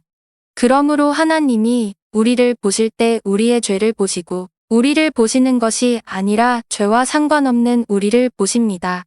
하나님은 우리를 보실 때 우리가 회개한 죄들을 보지 못하십니다. 그러므로 하나님은 우리를 싫어하시지 않습니다. 또 하나님은 우리의 모든 죄를 깊은 바다에 던지시고 죄를 용서하실 때 완전히 잊어버리십니다. 그러므로 하나님은 회개한 죄인들에 대하여 악감을 전혀 갖고 계시지 않습니다. 하나님은 그 누구에게도 낙인을 찍지 않으십니다. 낙인은 사람이 아니라 짐승에게나 찍는 것입니다. 왜냐하면 사람은 누구나 회개할 수 있고 새로운 피조물이 될 수 있기 때문입니다. 성경에는 하나님이 우리를 위해서가 아니라 자신을 위해서 우리를 용서하시는 분으로 계시되어 있습니다. 나 곧 나는 나를 위하여 내 허물을 도말하는 자니 내 죄를 기억지 아니하리라. 그렇다면 어떻게 죄사함이 죄를 지은 우리가 아니라 하나님을 위한 것이 될 수 있을까요? 왜냐하면 하나님은 사랑이시고 우리를 사랑하기를 원하시기 때문입니다. 그런데 죄를 용서한 후에 그 죄를 잊어버리지 않으면 우리를 진정으로 사랑할 수가 없습니다. 그래서 하나님은 자신을 위해서 우리의 죄를 도말하고 다시는 기억하지 않으시는 것입니다. 여러분, 우리가 믿는 하나님이 이런 분입니다. 이렇게 좋으신 분입니다. 할렐루야, 사랑이신 주 하나님을 찬양합니다. 하나님은 마음으로 어느 누구를 따돌리지 않으십니다. 그리고 회개한 과거의 죄로 사람을 이류와 삼류로 구분하지도 않으십니다. 이것을 가장 잘 증명해주는 것은 릭 조이너가 쓴 추수라는 책에 나오는 다음과 같은 글입니다. 사람들의 눈에 낮은 계급으로 보였던 이들 중 얼마는 하나님의 최고의 장성들이 될 것이다. 사람들은 그들의 상당수를 결코 알아보지 못할 것이지만 하늘나라와 음부, 전 영계의 군대에게 그들은 창세전부터 알려져 왔다. 그들 중 얼마는 깨어나기 전에 인간의 죄, 상처와 절망의 바닥을 기던 생활을 했을 것이다. 많이 사함을 받고 또 많은 것에서 해방을 받았기에 그들은 더 많이 사랑할 것이다. 원수가 그들 속에 깊이 파고든 만치주님은 그들을 구원하신 후 그들 속 깊이 채워주실 것이다. 이들이야말로 생명나무의 빛으로 빛나며 모든 나라들을 치료하게 될 것이다. 같은 책에서 릭 조이너는 또 이렇게 말했습니다. 다가오고 있는 날에 가장 큰 생명을 교회에 가져올 사역자 중 얼마는 지난날 큰 과오를 저지른 이들일 것이다. 많은 사람들이 완전히 낭패하여 모든 인간의 노력과 힘의 막바지에 다다른 후에 주님의 쓰임을 받게 됐다는 것은 성서상으로 또 역사적으로 실제하는 일들이다. 높임을 받기 전 겸손이 오는 것이다. 창세기 3장에서부터 끝까지 성경은 한 가지 중요 주제를 다룬다. 구속. 어떤 면에서 하나님은 구속하시는 사업을 하는 것이다. 그분의 마음은 잃어버린 것들을 찾아 회복시키시는 것이다. 이것 때문에 극심한 영적 실패를 체험한 사람 중에 많은 수가 그 실패 때문에 주님께 더 쓸모있는 사람이 된다. 주님은 그들을 회복시키시고 강하게 쓰실 것이다. 이런 실패로 인한 겸손함이 주님으로 하여금 그들에게 더 많은 영적 권세를 주시도록 한다. 주님을 부인한 후에 베드로에게 주님이 하셨듯이 과거에 깊이 타락한 경험을 가지고 있는 사람들은 대개가 하나님이 자기를 크게 사용할 수 없을 것이라고 생각합니다. 이제 인류는 지나갔고 주님을 위해서 이류나 삼류의 삶을 살아갈 수밖에 없다고 생각합니다. 그러나 이것은 참소하는 자인 사탄이 만들어낸 또 하나의 거짓말입니다. 우리는 사탄의 이 거짓말을 믿지 말아야 합니다. 그 대신 하나님의 말씀을 믿어야 합니다. 하나님은 우리에게 이렇게 말씀하십니다. 나 여호와가 말하노라. 너희를 향한 나의 생각은 내가 하나니 재앙이 아니라 곧 평안이요 너희 장래에 소망을 주려 하는 생각이라. 좁은 길에 오른쪽 도랑. 좁은 길에는 왼쪽 도랑만 있는 것이 아니라 오른쪽에도 도랑이 있습니다. 만약 한쪽 편에만 도랑이 있다면 그것은 좁은 길이 아니라 넓은 길일 것입니다. 왼쪽 도랑은 하나님의 어미에 치우칠 때 빠지게 되고 오른쪽 도랑은 하나님의 인자에 치우칠 때 빠지게 됩니다. 만일 의인이 돌이켜 그 의에서 떠나서 범죄하고 악인의 행하는 모든 가증한 일대로 행하면 살겠느냐. 그 행한 의로운 일은 하나도 기억함이 되지 아니하리니 그가 그 범한 허물과 그 지은 죄로 인하여 죽으리라. 그런데 너희는 이르기를 주의 길이 공평치 않다 하는도다. 이스라엘 족속아 들을지어다. 내 길이 어디 공평치 아니하냐. 너의 길이 공평치 않은 것이 아니냐. 만일 의인이 그 의를 떠나 죄악을 행하고 인하여 죽으면 그 행한 죄악으로 인하여 죽는 것이요. 이것은 좁은 길의 오른쪽 도랑과 관련이 있는 말씀입니다. 이 도랑은 우리가 균형을 잃고 하나님의 인자 쪽으로 치우칠 때 빠지게 되는 도랑입니다. 오늘날 교회 안에는 좁은 길의 왼쪽 도랑에 빠진 사람도 많지만 오른쪽 도랑에 빠진 사람이 7배나 더 많습니다. 교회 안에서 지옥에 가는 대부분의 사람들은 바로 좁은 길의 오른쪽 도랑에 빠져서 거기에서 빠져나오지 못하고 멸망을 받습니다. 누구든 좁은 길의 오른쪽 도랑에 빠지면 다음과 같은 잘못된 가르침에 미혹이 되게 됩니다. 죄를 죄라고 인정하지 않고 심상히 여기게 됩니다. 고린도전서 10장에서 바울은 이스라엘 백성이 멸망받은 이유 4가지를 지적했는데 그 중에 하나가 주를 시험하는 죄였습니다. 주를 시험하는 죄란 하나님의 말씀을 액면 그대로 믿지 않고 그 말씀의 중요성과 의미를 희석시켜서 대수롭지 않게 받아들이고 행하는 것을 의미합니다.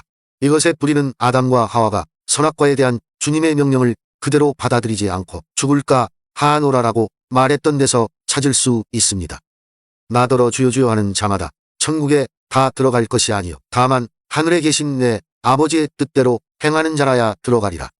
내 형제들아 만일 사람이 믿음이 있노라 하고 행함이 없으면 무슨 이익이 있으리요. 그 믿음이 능히 자기를 구원하겠느냐.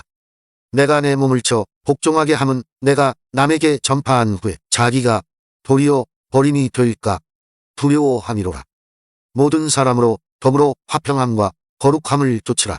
이것이 없이는 아무도 주를 보지 못하리라. 이것은 모두 하나님의 말씀이고 진리입니다.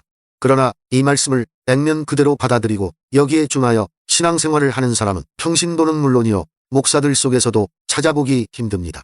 이것이 마치 아담과 하와의 죄가 인류에게 사망을 가져왔듯이 교회 안에 많은 사람들에게 사망을 가져오고 있습니다. 과거에 카리스 월드라는 영성잡지에 데이비드 윌커슨 목사님의 설교가 연재된 적이 있습니다. 그중 지옥의 심연 불순종의 결과라는 설교가 있는데 그 설교는 우리가 왜 하나님의 인자와 어미를 알아야 하는지를 잘 보여줍니다. 그중 일부를 소개해 드리도록 하겠습니다. 그 설교에서 데이비드 윌커슨 목사님은 요나는 왜 도망을 쳤을까요? 왜 그는 하나님께서 명확히 계시해 주신 말씀에 순종하기를 거부했을까요? 무엇 때문에 그는 그런 대담한 불순종을 저질렀을까요? 나는 의문을 제기합니다. 그 후 스스로 이렇게 대답합니다. 저는 요나가 하나님께 대한 의로운 두려움, 하나님을 경외함이 없었기 때문에 순종하지 않았다고 믿습니다.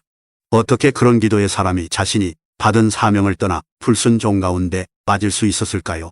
그것은 하나님의 성품에 대한 편협한 부분적인 지식에서 시작됩니다. 요나는 하나님의 은혜와 자비에 관한 엄청난 계시를 받았었습니다. 요나는 다음과 같이 증언합니다. 주께서는 은혜로우시며 자비로우시며 노하기를 더디하시며 인외가 크시사 뜻을 돌이켜 재앙을 내리지 아니하시는 하나님이신 줄을 내가 알았음이니이다. 요나는 바로 이러한 하나님의 성품 때문에 자신이 도망했노라고 주장했습니다.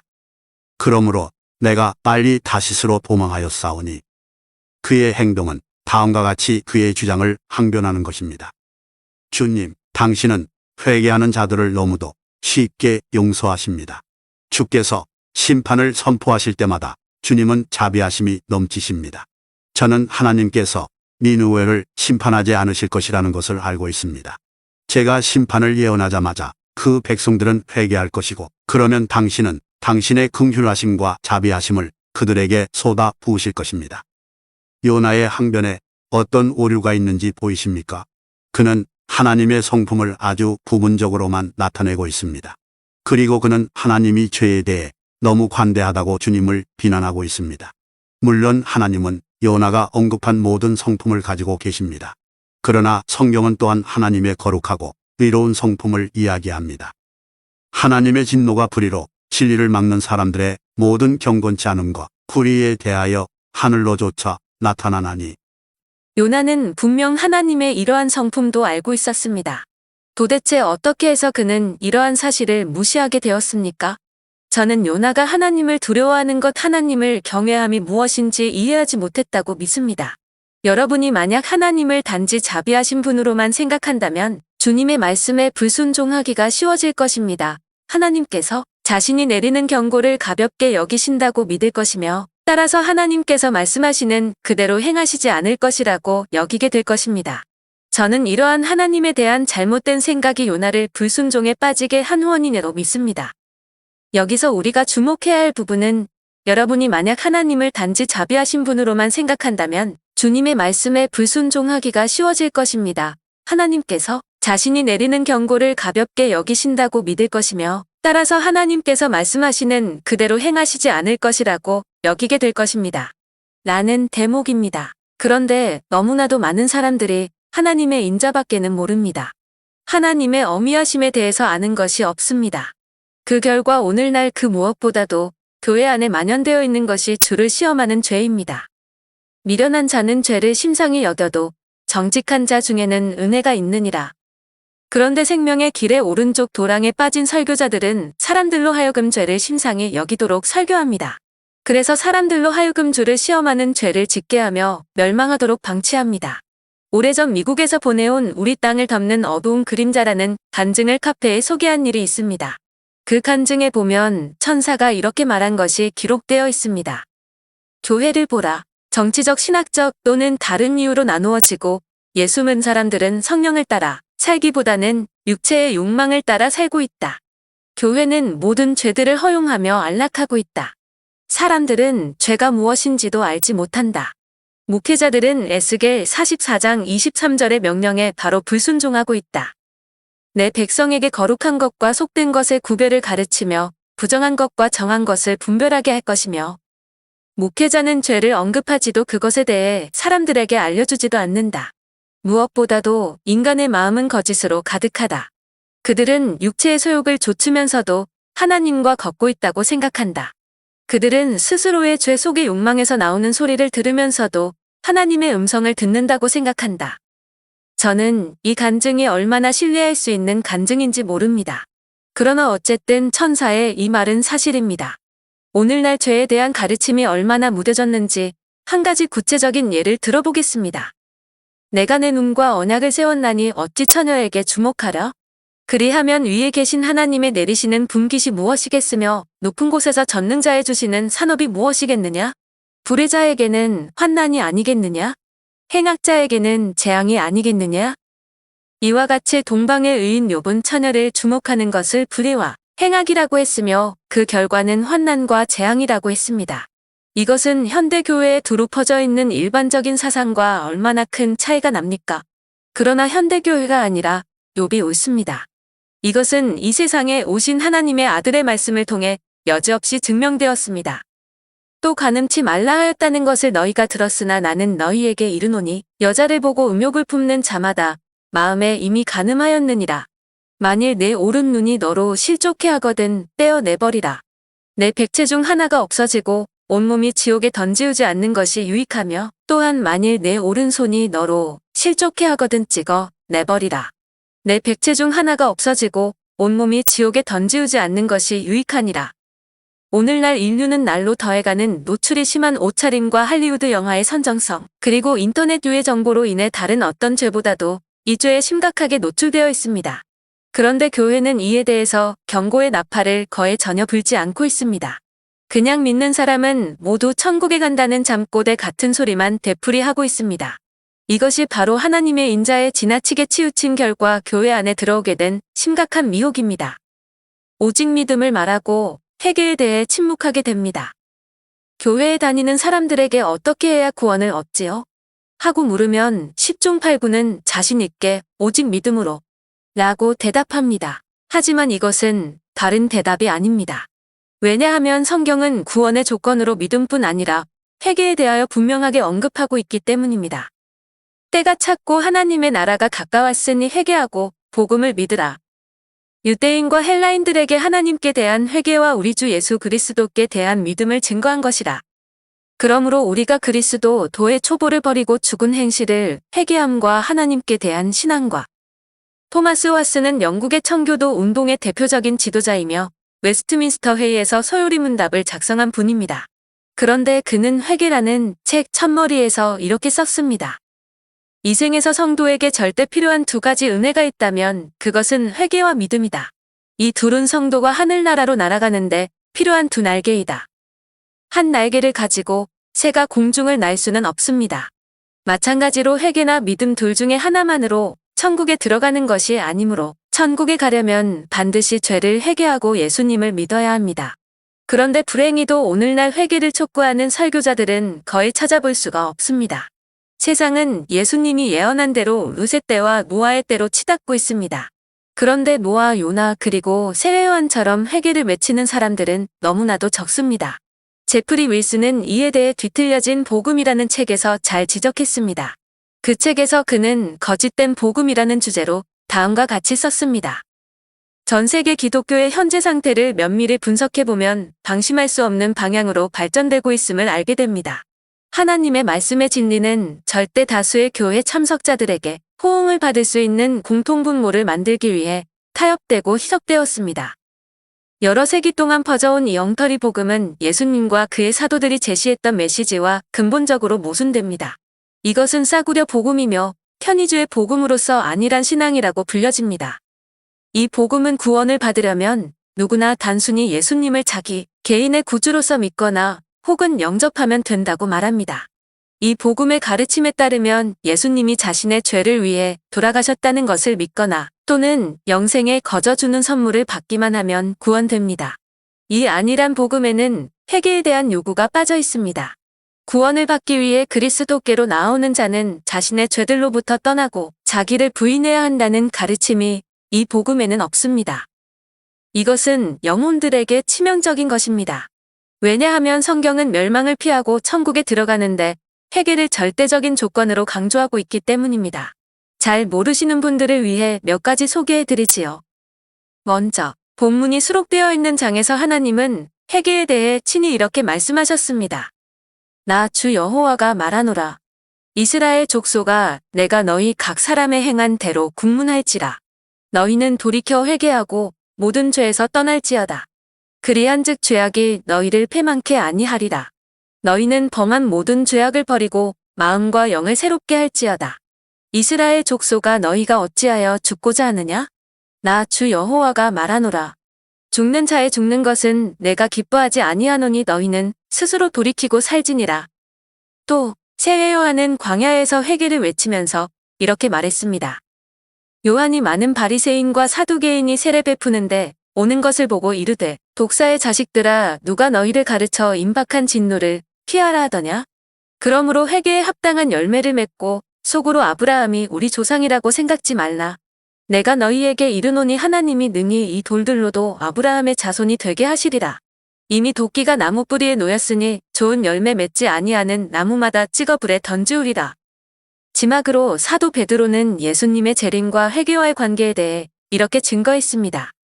사랑하는 자들아 주께는 하루가 천년 같고 천년이 하루 같은 이 한 가지를 잊지 말라. 주의 약속은 어떤 이에 더디다고 생각하는 것 같이 더딘 것이 아니라 오직 너희를 대하여 오래 참으사 아무도 멸망치 않고 다 회개하기에 이르기를 원하시느니라. 이제 회개를 촉구하지 않는 설교가 영혼들에게 얼마나 치명적이고 위험한지를 아시겠지요? 그런데 대다수 설교자들이 하나님의 인자에 치우친 결과 설교에서 회개가 빠진 지 오래입니다. 그로 인해 교회 안에서도 너무나도 많은 영혼들이 지옥으로 가고 있습니다. 이것이 바로 하나님의 인자에만 주목한 미혹이 교회 안에 가져온 불행입니다. 구원의 확신을 말하고 자기 점검을 등한시하게 됩니다. 구원의 확신은 사람들에게 평화와 안정감을 주지만 자기 점검에 대한 메시지들은 사람들에게 두려움을 심어줍니다. 어떤 사람들은 사람들에게 두려움을 심어주는 설교를 모두 율법적인 것으로 매도합니다. 그렇다면 저 유명한 조나단 에드워즈도 율법적인 설교자일 것입니다. 왜냐하면 그가 진노한 하나님의 손에 붙들린 죄인들이라는 설교를 할 때 청중들은 극심한 두려움을 느껴 울부짖었으며 당장이라도 지옥불에 떨어질 것 같아 기둥을 잡고 대롱대롱 매달리기도 했기 때문입니다. 탁월한 강해 설교자인 로이드 존즈는 이렇게 말했습니다. 여러분은 이렇게 질문합니다. 사람들에게 무서워하고 두려워하라고 말하는 것이 그리스도의 복음의 일부분입니까? 그렇습니다. 아마 오늘날 유행하는 복음은 아닐지 모르지만 그것이 신약 성경의 복음입니다. 두려워하십시오. 이 메시지는 영원한 메시지입니다. 이것이 신약 성서의 가르침입니다. 우리가 주의 두려우심을 알므로 사람을 권하노니 우리가 하나님 앞에 알리워졌고 또 너희의 양심에도 알리워졌기를 바라노라. 이와 같이 바울과 그의 동역자들은 주의 두려우심을 알았고 그것에 근거해서 사람들을 권했습니다. 즉 주의 두려우심에 근거하여 사람들에게 설교했습니다. 그런데 요즘 설교자들은 주의 두려우심에 대하여 너무 무지합니다. 그리고 그들의 설교 역시 주의 두려우심의 근거 위에서 행해지지 않습니다. 그 결과 의도야 어떻든 실제로는 수많은 영혼들을 그릇 인도하고 멸망으로 이끌고 있습니다.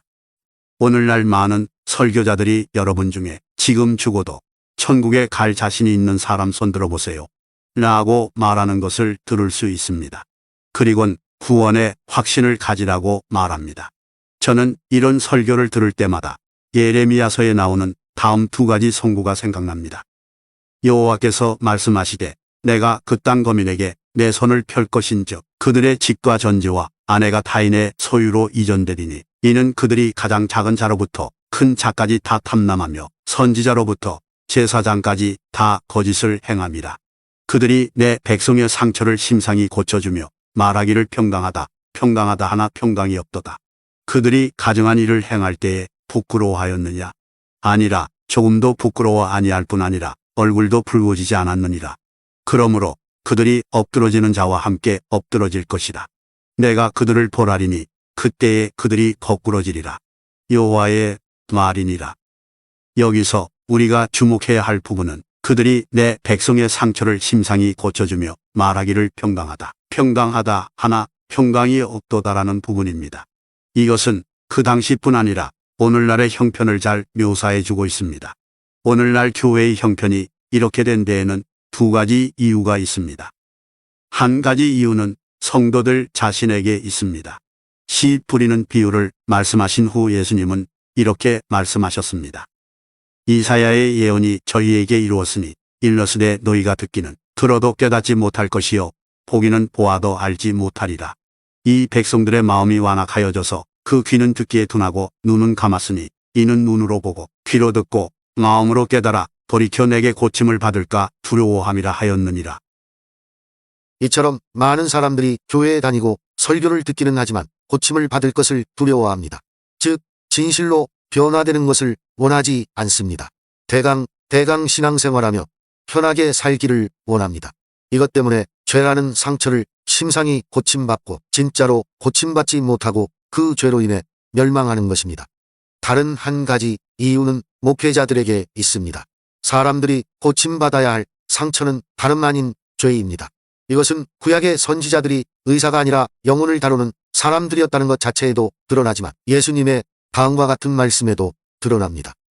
예수께서 대답하여 가라사대 건강한 자에게는 의원이 있을 때 없고 병든 자에게라 했을 때 있나니 내가 의인을 부르러 온 것이 아니요 죄인을 불러 회개시키러 왔노라.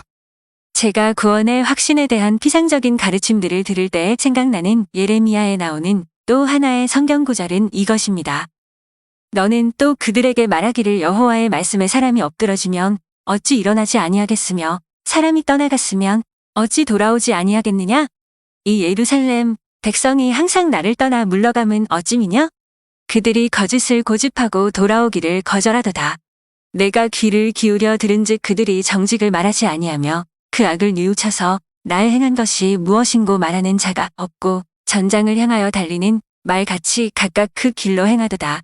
공중의 학은 그 정한 시기를 알고 반구와 제비와 두루미는 그 올 때를 지키거늘 내 백성은 여호와의 규례를 알지 못하도다 하셨다 하라.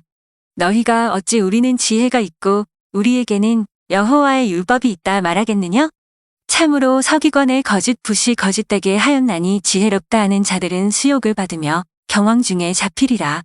보라 그들이 나 여호와의 말을 버렸으니 그들에게 무슨 지혜가 있으랴? 그러므로 내가 그들의 아내를 타인에게 주겠고 그들의 전지를 그 차지할 자들에게 주리니 그들은 가장 작은 자로부터 큰 자까지 다 탐람하며 선지자로부터 제사장까지 다 거짓을 행함이라. 그들이 딸 내 백성의 상처를 심상히 고쳐주며 말하기를 평강하다 하나 평강이 없도다. 그들이 가증한 일을 행할 때 부끄러워하였느냐? 아니라 조금도 부끄러워 아니할 뿐 아니라 얼굴도 붉어지지 아니하였느니라. 그러므로 그들이 엎드러질 자와 함께 엎드러질 것이라. 내가 그들을 벌할 때에 그들이 거꾸러지리라 여호와의 말이니라. 이 말씀을 우리는 네 파트로 나누어서 생각해 볼 수 있습니다. 첫 번째 파트는 4, 5, 6, 7절로 현 상황을 보여줍니다. 너는 또 그들에게 말하기를 여호와의 말씀에 사람이 엎드러지면 어찌 일어나지 아니하겠으며 사람이 떠나갔으면 어찌 돌아오지 아니하겠느냐? 이 예루살렘 백성이 항상 나를 떠나 물러감은 어찌미냐? 그들이 거짓을 고집하고 돌아오기를 거절하도다. 내가 귀를 기울여 들은즉 그들이 정직을 말하지 아니하며 그 악을 뉘우쳐서 나의 행한 것이 무엇인고 말하는 자가 없고 전장을 향하여 달리는 말같이 각각 그 길로 행하도다. 공중의 학은 그 정한 시기를 알고 반구와 제비와 두루미는 그 올 때를 지키거늘 내 백성은 여호와의 규례를 알지 못하도다 하셨다 하라. 사람이 넘어지면 일어납니다.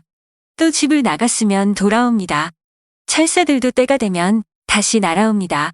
그런데 하나님은 예루살렘 백성들이 마치 전장을 향하여 달리는 말같이 두려움 없이 돌이키지 않고 계속 악을 행한다고 탄식하셨습니다. 불행히도 이것은 당시 이스라엘의 상황이었고 오늘날 교회의 상태입니다. 두 번째 파트는 8, 9, 10절로 이렇게 된 원인을 보여줍니다. 너희가 어찌 우리는 지혜가 있고 우리에게는 여호와의 율법이 있다 말하겠느냐? 참으로 서기관의 거짓 붓이 거짓되게 하였나니 지혜롭다 하는 자들은 수욕을 받으며 경황 중에 잡히리라. 보라 그들이 나 여호와의 말을 버렸으니 그들에게 무슨 지혜가 있으랴? 그러므로 내가 그들의 아내를 타인에게 주겠고 그들의 전지를 그 차지할 자들에게 주리니 그들은 가장 작은 자로부터 큰 자까지 다 탐람하며 선지자로부터 제사장까지 다 거짓을 행함이라. 오늘날 많은 목회자들이 스스로 지혜가 있고 말씀으로 충만하다고 생각합니다. 자신은 신학 박사 학위를 가지고 있기 때문에 그렇다고 생각할 수도 있고 자신은 독서를 많이 하고 강해 설교를 하기 때문에 그렇다고 생각할 수도 있습니다. 그래서 설교를 하고 책도 쓰지만 선지자가 참으로 서기관의 붓이 거짓되게 하였나니라고 지적한 대로 실제로 많은 설교와 책들이 사람을 참된 진리가 아니라 거짓으로 인도하고 있습니다. 이런 일들이 일어나게 된 주된 원인은 마치 예수님 당시의 서기관과 바리새인들이 장로의 유전으로 하나님의 말씀을 패했듯이 오늘날 수많은 목회자들이 교리로 하나님의 말씀을 패하고 저버리는 일을 하고 있기 때문입니다. 즉 성경에 나오는 진리를 온전히 받아들이는 것이 아니라 자기의 교리에 맞는 것만 받아들이고 나머지는 진리라도 거절하기 때문입니다. 그래서 지식은 많지만 참된 지혜는 없는 상태가 되었습니다. 세 번째 파트는 11절로 그 결과 교회에 만연하게 된 미혹을 보여줍니다. 그들이 딸 내 백성의 상처를 심상히 고쳐주며 말하기를 평강하다 하나 평강이 없도다. 여러분, 이것이 바로 거짓된 구원의 확신의 교리입니다. 오늘날 많은 설교자들이 로마서 19-10절 말씀을 근거하여 복음 진리를 간단하게 설명해 준 뒤 이것을 믿느냐? 고 물어봅니다. 그리고 예수님을 주로 시인해 보라고 합니다. 그런 뒤에 이 구절을 읽어주고 당신은 이제 구원받았으니 구원의 확신을 가지라고 합니다. 그러나 이것은 잘못된 것이고 예레미야서에 나오는 거짓 선지자들의 똑같이 행하는 것입니다. 그래서 토저 박사는 이런 가르침을 강하게 성토했고 로이드 존즈 박사는 심지어 산대만주의라는 역사상 나타났던 이단들의 가르침을 상기시키며 이런 것은 이단 사설인데 오늘날 교회 안에 들어와 있다고 안타까워하며 그의 책에서 여러 번 지적한 것입니다. 어떤 사람은 이게 뭐가 잘못되었습니까? 라고 말할 것입니다. 뭐가 잘못되었느냐고요? 먼저 회개가 빠졌습니다. 그리고 믿음을 제대로 설명해 주지 않았습니다. 믿음은 기독교의 복음에 동의하는 것이 아니라 예수님을 영접하는 것입니다. 그런데 사람들이 십자가에 못 박은 예수님을 하나님은 주와 그리스도 또는 임금과 구주가 되게 하셨습니다. 그래서 바울은 주 예수를 믿으라고 말한 것입니다. 그리고 그래서 로마서 10장 9절에서 예수를 주로 시인하며라고 말한 것입니다. 즉 예수님을 단순히 구주가 아니라 주님으로 시인해야 한다고 말한 것입니다. 그런데 이것은 단순히 입술의 시인이 아니라 예수님이 주님이신 것을 깨닫고 자기를 부인하고 주님의 뜻대로 살기로 결단하고 마음의 보좌에 예수님을 왕으로 모셔드리는 것을 가리킵니다. 여러분, 이것이 바로 성경이 말하고 있는 믿음의 한 부분입니다. 그리고 필수적인 부분입니다. 여러분이 이것에 주목하면 왜 예수님이 나더러 주여 주여 하는 자마다 다 천국에 들어갈 것이 아니요 다만 하늘에 계신 내 아버지의 뜻대로 행하는 자라야 들어가리라고 말씀하셨으며 왜 라오디게아 교회가 분명히 현대교회처럼 복음 진리에 동의하고 예수님을 입으로 주로 시인했을 것이 분명한데도 예수님이 문 밖에 서서 두드리고 계셨는지 이해할 수 있게 될 것입니다. 네 번째 파트는 12절로 사람들의 마음의 완악함과 강팍함을 보여줍니다. 그들이 가증한 일을 행할 때에 부끄러워하였느냐? 아니라 조금도 부끄러워 아니할 뿐 아니라 얼굴도 붉어지지 아니하였느냐? 그러므로 그들이 엎드러질 자와 함께 엎드러질 것이라. 내가 그들을 벌할 때에 그들이 거꾸러지리라. 여호와의 말이니라. 죄를 짓는 것보다 더 나쁜 것이 죄를 짓고도 뻔뻔한 것입니다. 바울은 하나님의 뜻대로 하는 근심이 후회할 것이 없는 구원에 이르게 하는 회개를 이룬다고 했습니다. 그리고 세상 근심을 사망을 이룬다고 했습니다. 그런데 현대교회는 잘못된 가르침의 결과로 거룩하지 않을 뿐 아니라 죄 가운데 살면서도 고민할 줄 모릅니다. 세상 근심만 하고 영적으로는 평강하다 하나 평강이 없는 가짜 평안을 소유하고 있습니다. 왜냐하면 믿기만 하면 다 천국에 가고 일단 구원받은 사람은 절대 버림받을 수 없다는 거짓된 교리로 인해 죄를 심상히 여기는 풍조가 만연되어 있기 때문입니다. 사랑하는 여러분, 저는 오랜 세월 동안 작은 교회를 섬겼었고 그 시간에 많은 책을 읽었습니다. 저는 기독교의 고전을 거의 다 섭렵했습니다. 또한 현대의 유명한 신학자들과 강해 설교자들의 많은 책들을 읽었습니다. 그러면서 한 가지 중요한 차이점을 발견했습니다. 그것은 과거의 설교자들은 자기 점검에 대해서 많은 설교를 했는데 현대의 설교자들은 그것을 쏙 빼먹고 구원의 확신에 대해서 주로 설교한다는 것입니다. 이 둘은 서로 정반대되는 것입니다. 왜냐하면 자기 점검이란 자신이 구원을 받았고 천국에 갈 것이라고 생각하지 말고 자신의 회개가 진짜인가? 믿음이 진짜 믿음인가? 정말로 거듭났는가? 를 성경의 시금석들을 통해 살펴보라는 것이기 때문입니다. 그러면 기독교의 고전적인 설교자들과 현대 설교자 둘 중 누가 더 옳을까요? 당연히 고전적인 설교자들입니다. 그 증거로 그들을 통해선 대각성 운동과 부흥이 일어났지만 현대의 설교자들을 통해서 교회가 타락하고 변질되었다는 엄연한 현실이 이를 증명해주고 있고 또한 밥 존스와 하워드 피트만의 간증에 나타난 것처럼 실제로 구원받아 천국에 들어가는 사람의 비율이 깜짝 놀랄 정도로 낮다는 내세에서의 현실이 이를 증명해줍니다. 그러므로 우리는 하나님의 인자만 보면 안 됩니다. 하나님의 어미도 보아야 합니다. 그래서 자기 점검에 힘쓰고 진실한 신앙인이 되어 반드시 그 나라에 들어가야만 합니다. 버림받음에 대한 두려움을 심어주지 않고 거짓된 안정감을 갖게 하는 설교가 난무하게 됩니다. 하나님의 인자와 어미 둘 중 하나만 보면 미혹이 옵니다. 자신은 진리라고 생각하지만 실제로는 거짓에 속게 됩니다. 우리가 하나님의 인자만 알고 어미를 알지 못할 때 오게 되는 가장 대표적인 미혹은 이것입니다. 구원받은 사람은 절대로 버림받을 수 없다는 것입니다. 바울은 하나님의 인자와 어미를 보라고 했습니다. 그런데 왜 이렇게 말했습니다. 왜냐하면 하나님의 인자만 보면 구원받은 사람은 절대로 버림받을 수 없다는 미혹이 오기 때문입니다. 따라서 그런 거짓된 생각에 속지 말라고 이 말을 한 것입니다. 그러므로 하나님의 인자와 어미를 보라. 넘어지는 자들에게는 어미가 있으니 너희가 만일 하나님의 인자에 거하면 그 인자가 너희에게 있으리라. 그렇지 않으면 너도 찍히는 바 되리라. 보십시오. 바울은 넘어지는 자들에게는 어미가 있다고 했습니다. 무슨 말입니까? 사람들이 성경을 보면서 하나님의 인자만 생각하기 때문에 넘어져 멸망할 수 있는 위험을 보지 못한다는 것입니다. 그러므로 우리는 하나님의 인자뿐 아니라 어미하심을 알아야 합니다. 오늘날 많은 사람들이 하나님의 인자만 보기 때문에 어느 부모가 자식을 버리겠는가? 그런데 하물며 사랑의 하나님이 우리를 버리시겠는가? 라고 말합니다. 그러나 이런 감상적인 말로 진리를 가리울 수는 없습니다. 분명히 이스라엘의 초대 왕 사울은 버림받았습니다. 또 에스겔서에 보면 이런 말씀이 기록되어 있습니다. 만일 의인이 돌이켜 그 위에서 떠나서 범죄하고 악인의 행하는 모든 가증한 일대로 행하면 살겠느냐? 그 행한 의로운 일은 하나도 기억함이 되지 아니하리니 그가 그 범한 허물과 그 지은 죄로 인하여 죽으리라. 그런데 너희는 이르기를 주의 길이 공평치 않다 하는도다. 이스라엘 족속아 들을지어다. 내 길이 어찌 공평치 아니하냐? 너희 길이 공평치 않은 것이 아니냐? 만일 의인이 그 의를 떠나 죄악을 행하고 인하여 죽으면 그 행한 죄악으로 인하여 죽는 것이요.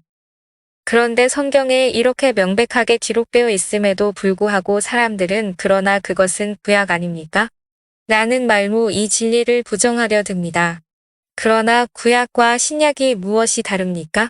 하나님은 변혁치 않는 분입니다.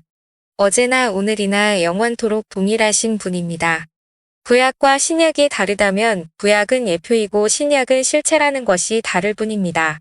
이해로 구약에도 율법의 행위가 아니라 믿음으로 구원을 받았습니다. 그래서 로마서 4장에서는 믿음으로 구원받는 예로 아브라함이 야고보서 2장에서는 행함 있는 산 믿음의 예로 아브라함과 라합이 사용된 것입니다. 구약과 신약 모두 예수님을 믿음으로 구원받았는데 구약 시대엔 예표를 통해 오실 예수님을 믿음으로, 신약 시대엔 오신 예수님을 믿음으로 구원을 받습니다. 이처럼 예표와 실체 그것이 다를 뿐 진리가 다른 것이 아닙니다. 고린도전서 10장에서 바울은 광야에서 버림받고 엎드러져 죽은 이스라엘 백성들을 언급하면서 그들이 말세를 만난 우리의 경계와 거울로 기록되었다고 했습니다. 여기서 말세는 예수님의 초림에서 재림까지의 기간 즉 신약시대를 가리킵니다. 그런데 구약의 유대인들은 에스겔서에 나오는 것처럼 버림받을 수 있고 우리는 새 언약 아래 있기 때문에 안전하다고 가정해 보십시오. 그럴 경우 어떻게 그들이 우리의 거울과 경계가 될 수 있겠습니까? 그러므로 구약의 이스라엘 백성들이 버림받았다면 우리들 역시 버림받을 수 있다는 것이 명백한 진리인 것입니다. 이 진리는 유명한 바울의 고백 고린도전서 9장 27절에도 잘 나타나지만 그 전에 로마서에 아주 명백하게 나타나 있습니다. 옳도다. 저희는 믿지 아니함으로 꺾이우고 너는 믿음으로 섰느니라. 높은 마음을 품지 말고 도리어 두려워하라. 하나님이 원가지들도 아끼지 아니하셨은즉 너도 아끼지 아니하시리라. 그러므로 하나님의 인자와 어미를 보라. 넘어지는 자들에게는 어미가 있으니 너희가 만일 하나님의 인자에 거하면 그 인자가 너희에게 있으리라. 그렇지 않으면 너도 찍히는 바 되리라. 이 중 특별히 하나님이 원가지들도 아끼지 아니하셨은즉 너도 아끼지 아니하시리라라는 말씀을 통해 바울은 새 언약 아래에 있는 신자들이 옛 언약 아래에 있는 유대인들보다 결코 더 안전하지 않다는 사실을 분명하게 천명하고 있습니다. 바울은 원가지인 유대인들이 꺾여질 수 있는 것처럼 신약의 그리스도인들 역시 꺾여질 수 있다고 말했습니다. 따라서 에스겔서에 나오는 의인이 악을 행하면 죽을 것이라는 경고를 구약이라 하여 우리와 상관이 없는 것처럼 생각하는 것은 너무나도 불합리하고 어리석은 것입니다. 사랑하는 여러분, 구약의 사울이나 이스라엘 백성들처럼 우리들도 얼마든지 버림받을 수 있습니다. 그러므로 우리는 바울처럼 자신의 몸을 쳐서 복종시켜야 합니다. 그래서 버림받지 않고 그 나라에 들어갈 수 있는 사람이 되어야 합니다. 결론을 말씀드리겠습니다. 예수님은 마지막 때 거짓 선지자들이 많이 일어나게 될 것이라고 경고하셨습니다. 그러면 거짓 선지자는 어떤 사람들일까요? 거짓 선지자들에는 몇 가지 종류들이 있는데 가장 많은 류의 거짓 선지자는 존 웨슬리와 로이드 존즈가 지적한 대로 설교의 좁은 문과 좁은 길이 없는 설교자들을 가리킵니다. 그들은 소경이 되어 소경을 인도하는 자들로 사람들을 멸망으로 이끕니다. 그런데 오늘날 그런 설교자들이 소수가 아니라 절대 다수입니다. 그러므로 상대적으로 바른 메시지를 전하는 것이 얼마나 귀한지 모릅니다. 제가 읽은 글 중에 제 마음을 계속 뒤흔들고 뜨겁게 하고 있는 글이 있습니다. 그것은 바로 릭 조이너의 진리의 회복이라는 글입니다. 이 글은 미국에서 제가 집회를 하면 꼭 참석하는 한의사 부부가 올려놓은 글입니다. 주보에도 실어놓았지만 그 글을 여러분께 꼭 읽어드리고 싶습니다. 교회가 시작된 첫 세기부터 복음은 사람들이 받아들이기 쉽고 사람들과의 언쟁을 피하기 위해 조금씩 변질되어 왔습니다. 이러한 경향은 그들의 귀에 거슬리지 않고 좋게 들릴 수 있으나 경감된 믿음을 전해줌으로 인해 교회와 신실한 하나님의 진리에 많은 문제점을 가져왔습니다. 이것은 진리가 심히 왜곡되기에 이르렀으며 그로 인해 많은 외식들이 자리 잡게 됨으로 말미암아 현재 교회는 역사상 가장 어두운 가운데 놓이게 되었습니다. 그러한 가운데 이러한 점진적인 어두움에 대항하는 진리와 빛 또한 함께 존재해 왔습니다. 그 진리와 빛은 사람보다 하나님을 기쁘시게 하려는 진정한 제자와 리더들을 통해 발전되어 왔습니다. 복음을 타협하려는 유혹을 던져버리고 다른 사람들이 뭐라 하던 하나님 앞에서 진리만을 보며 살려고 하는 사람들에 의해 진리의 빛은 유지되어져 왔습니다. 이러한 이유로 복음을 회복하려는 이들은 불가피하게 더 많은 논쟁과 갈등 가운데 있어 왔습니다. 그러나 그것은 우리가 그것이 얼마나 하나님을 기쁘시게 하는 것인 줄 안다면 이러한 대가가 또한 얼마나 작은 것인지 알게 될 것입니다. 영광과 빛이 진리를 추구하는 이들에게 풀려지고 있습니다. 진리의 회복이 자리 잡아감에 따라 하나님보다 사람을 기쁘게 하려는 사람들과 빛의 사람들 간의 혼란 또한 가중될 것입니다. 바울은 고린도전서 1장 10절 말씀에 형제들아 내가 우리 주 예수 그리스도의 이름으로 너희를 권하노니 다 같은 말을 하고 너희 가운데 분쟁이 없이 같은 마음과 같은 뜻으로 온전히 합하라라고 하셨습니다. 우리가 만약 그의 목적에 참여하려고 하며 그의 왕국을 위한 길을 예비하려 한다면 주님께서 요한복음 5장 44절에서 분명히 말씀하심 같이 우리는 반드시 사람으로부터 오는 두려움으로부터 자유로워져야 하며 오로지 하나님 앞에 두려움으로 살아가야 합니다.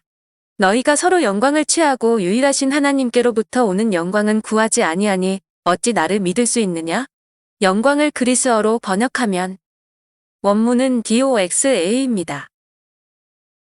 이 말을 영어로 번역하면 인정, 인식 혹은 명예입니다. 주님께서 이 질문을 하신 의미는 하나님 대신 사람을 인식하며 명예를 얻으려 살아간다면 믿음을 소유할 수 없다고 말씀하시기 위함입니다. 사람을 두려워함은 진정한 믿음을 파괴하는 것입니다. 이제 마지막 시대로 나아가고 있는 우리는 사람을 두려워하지 않고 오로지 주님만을 기쁨으로 순종하는 자들이 진정한 사도와 지도자로 세움받게 됨을 볼 것입니다. 이들은 지구상에서 가장 위험한 인물들로 여겨질 것이며 실제로 하나님보다 사람들을 위해 세워진 자들에게 위험한 존재가 될 것입니다. 이 세상의 왕국들 즉 사람의 왕국과 하나님의 왕국은 충돌로 치닫게 될 것이며 이들 간의 갈등을 계속적으로 증가하게 될 것입니다. 그러나 만약 우리가 하나님을 기쁘시게 하며 순종함으로 나아간다면 우리는 우리를 대항하던 전 세계를 얻게 될 것이며 우리 안에 완전한 평화를 갖게 될 것입니다. 비록 이러한 진정한 리더들과 사도들이 아직 많지 않지만 오로지 주님의 뜻에 의한 동기를 가진 자들이 우리 가운데 분명히 존재합니다. 그들은 천국의 효모입니다. 적은 효모가 온덩이에 퍼지듯 그들은 온 교회에 영향을 미치게 될 것입니다. 다니엘서 2장 44, 45절을 보면 다니엘이 느부갓네살의 신상에 대한 꿈을 해석해주는 장면이 묘사되어 있습니다. 이것은 역사상 이 땅의 왕국들을 대변해 주는 것입니다. 이 열왕의 때에 하늘에 하나님이 한 나라를 세우시리니 이것은 영원히 망하지도 아니할 것이요 도리어 이 모든 나라를 쳐서 멸하고 영원히 설 것이라. 왕이 사람의 손으로 아니하고 산에서 떼인 돌이 철과 녹과 진흙과 은과 금을 부서뜨린 것을 보신 것은 크신 하나님이 장래일을 왕께 알게 하신 것이라. 이 꿈이 참되고 이 해석이 확실하니이다. 다니엘서 2장 35에서 설명되었듯이 우상을 친 돌은 태산을 이루어온 세계에 가득하게 될 것입니다. 이 땅 위의 왕국들 중에 하나님의 왕국이 세워질 것입니다. 이 왕국은 깨뜨려진 우상의 돌들로부터 나와 자라가 온 세계를 덮을 때까지 자라갈 것입니다. 이 왕국은 왕을 헌신적으로 따르려는 사람들에 의해 구성될 것이며 여러분은 모든 회중 가운데 이 일들이 일어남을 보게 될 것입니다. 이 글은 마치 우리 교회를 두고 하는 말씀 같습니다. 저는 굉장히 부족한 사람입니다. 그러나 적어도 주의 은혜로 사람을 두려워하지 않고 오직 하나님만을 두려워하는 길을 걸어왔습니다. 그래서 진리를 사고팔지 않고 해석시키지 않은 순전한 진리들을 담대하게 외쳐왔습니다. 또 이 글에 나타난 대로 불에서 수많은 저항에 부딪혀왔습니다. 우리는 많은 사람들에게 위험한 사람들로 간주됩니다. 그러나 우리는 하나님 나라의 위험한 자들이 아니며 사탄과 그리고 미혹된 목회자들에게 위험할 뿐입니다. 최근에 저는 미국과 멕시코의 성회 인도차 3주간을 다녀왔습니다. 모두 4곳에서 집회를 인도했는데 가는 곳마다 이 책의 내용을 설교했습니다. 멕시코에서는 엔세나다에 있는 베델 신학교와 티와나에서 가장 큰 교회인 성도 수가 3,000명이 넘는 산 파블로 교회에서 설교했는데 얼마나 방해가 심했는지 말 그대로 전쟁을 치르는 것 같았습니다. 일부 선교사들이 고정관념 때문에 대설교를 제대로 이해하지 못하여 다른 모든 선교사와 통역하는 사람들에게 전화를 해서 통역을 하지 못하도록 압력을 행사했습니다. 정말 집요하고 끈질기게 방해를 했습니다. 그러나 하나님의 은혜로 기적적으로 겨우 통역을 구하여 산 파블로 교회에서 설교를 했는데 3부 예배 설교 전 그 교회의 처음 보는 중보기도자가 와서 저에게 이렇게 말했습니다. 목사님은 아주 강력한 것을 이 멕시코에 가지고 오셨습니다. 그래서 악한 영들이 강력하게 반발하고 목사님을 공격하고 있습니다. 그 악한 영들이 목사님의 생명과 사역을 노리고 공격하고 있습니다. 그래서 목사님을 위해서 보호하는 기도를 해야 할 필요를 느낍니다. 그리고 목사님이 들어오실 때 거대한 검이 성전 안으로 들어오는 것을 보았습니다. 그 검이 역사하는 것을 막기 위해서 악한 영들이 방해하고 있습니다. 그래서 오늘 목사님의 사역이 성공할 수 있도록 기도하겠습니다. 그 중보기도자는 아무것도 모르고 그 말을 했지만 어젯밤 새벽 1시 30분까지 통역을 구하기 위해 씨름하고 그리고 거듭 교통사고의 위험을 경험한 저희에게는 그 말이 얼마나 꼭 맞는 말이었는지 모릅니다. 그리고 그것은 우리의 사역을 하나님께서 기뻐하신다는 하나의 확증이 되었습니다. 그래서 용기를 얻고 더욱 담대히 설교했고 하나님의 은혜로 멕시코 성회를 무사히 성공적으로 마칠 수 있었습니다. 한편 저는 위의 글을 읽다가 참으로 놀라운 사실을 발견했습니다. 릭 조이너는 놀랍게도 다음과 같이 말했습니다. 이제 마지막 시대로 나아가고 있는 우리는 사람을 두려워하지 않고 오로지 주님만을 기쁨으로 순종하는 자들이 진정한 사도와 지도자로 세움 받게 됨을 볼 것입니다. 이들은 지구상에서 가장 위험한 인물들로 여겨질 것이며 실제로 하나님보다 사람들을 위해 세워진 자들에게 위험한 존재가 될 것입니다. 이 세상의 왕국들 즉 사람의 왕국과 하나님의 왕국은 충돌로 치닫게 될 것이며 이들 간의 갈등을 계속적으로 증가하게 될 것입니다. 그러나 만약 우리가 하나님을 기쁘시게 하며 순종함으로 나아간다면 우리는 우리를 대항하던 전 세계를 얻게 될 것이며 우리 안에 완전한 평화를 갖게 될 것입니다. 비록 이러한 진정한 리더들과 사도들이 아직 많지 않지만 오로지 주님의 뜻에 의한 동기를 가진 자들이 우리 가운데 분명히 존재합니다. 그들은 천국의 혐오입니다. 적은 혐오가 온덩이에 퍼지듯 그들은 온 교회에 영향을 미치게 될 것입니다. 여러분, 이것은 정말 우리 교회를 두고 하는 말씀 같지 않습니까? 우리 교회는 주의 은혜로 빠른 속도로 성장하고 있습니다. 그리고 지속적으로 수많은 교회와 목회자와 성도들에게 영향을 끼치고 있습니다. 그러나 이것은 아무것도 아닙니다. 저는 릭 조이너의 글에 나타난 대로 정말로 저희 교회가 열방을 기업으로 얻게 될 것을 믿습니다. 그런데 이것은 우리 교회에만 해당하는 것이 아니라 사람을 두려워하지 않고 하나님만을 의식하며 진리를 진리 그대로 담대하게 전하는 모든 목회자와 교회에 예외 없이 이말복입니다. 그러므로 이제부터는 여러분도 하나님의 인자나 어미만 보지 말고 인자와 어미를 함께 보고 바른 진리를 깨달아서 그 진리를 담대하게 전하고 외치는 자가 되시길 바랍니다.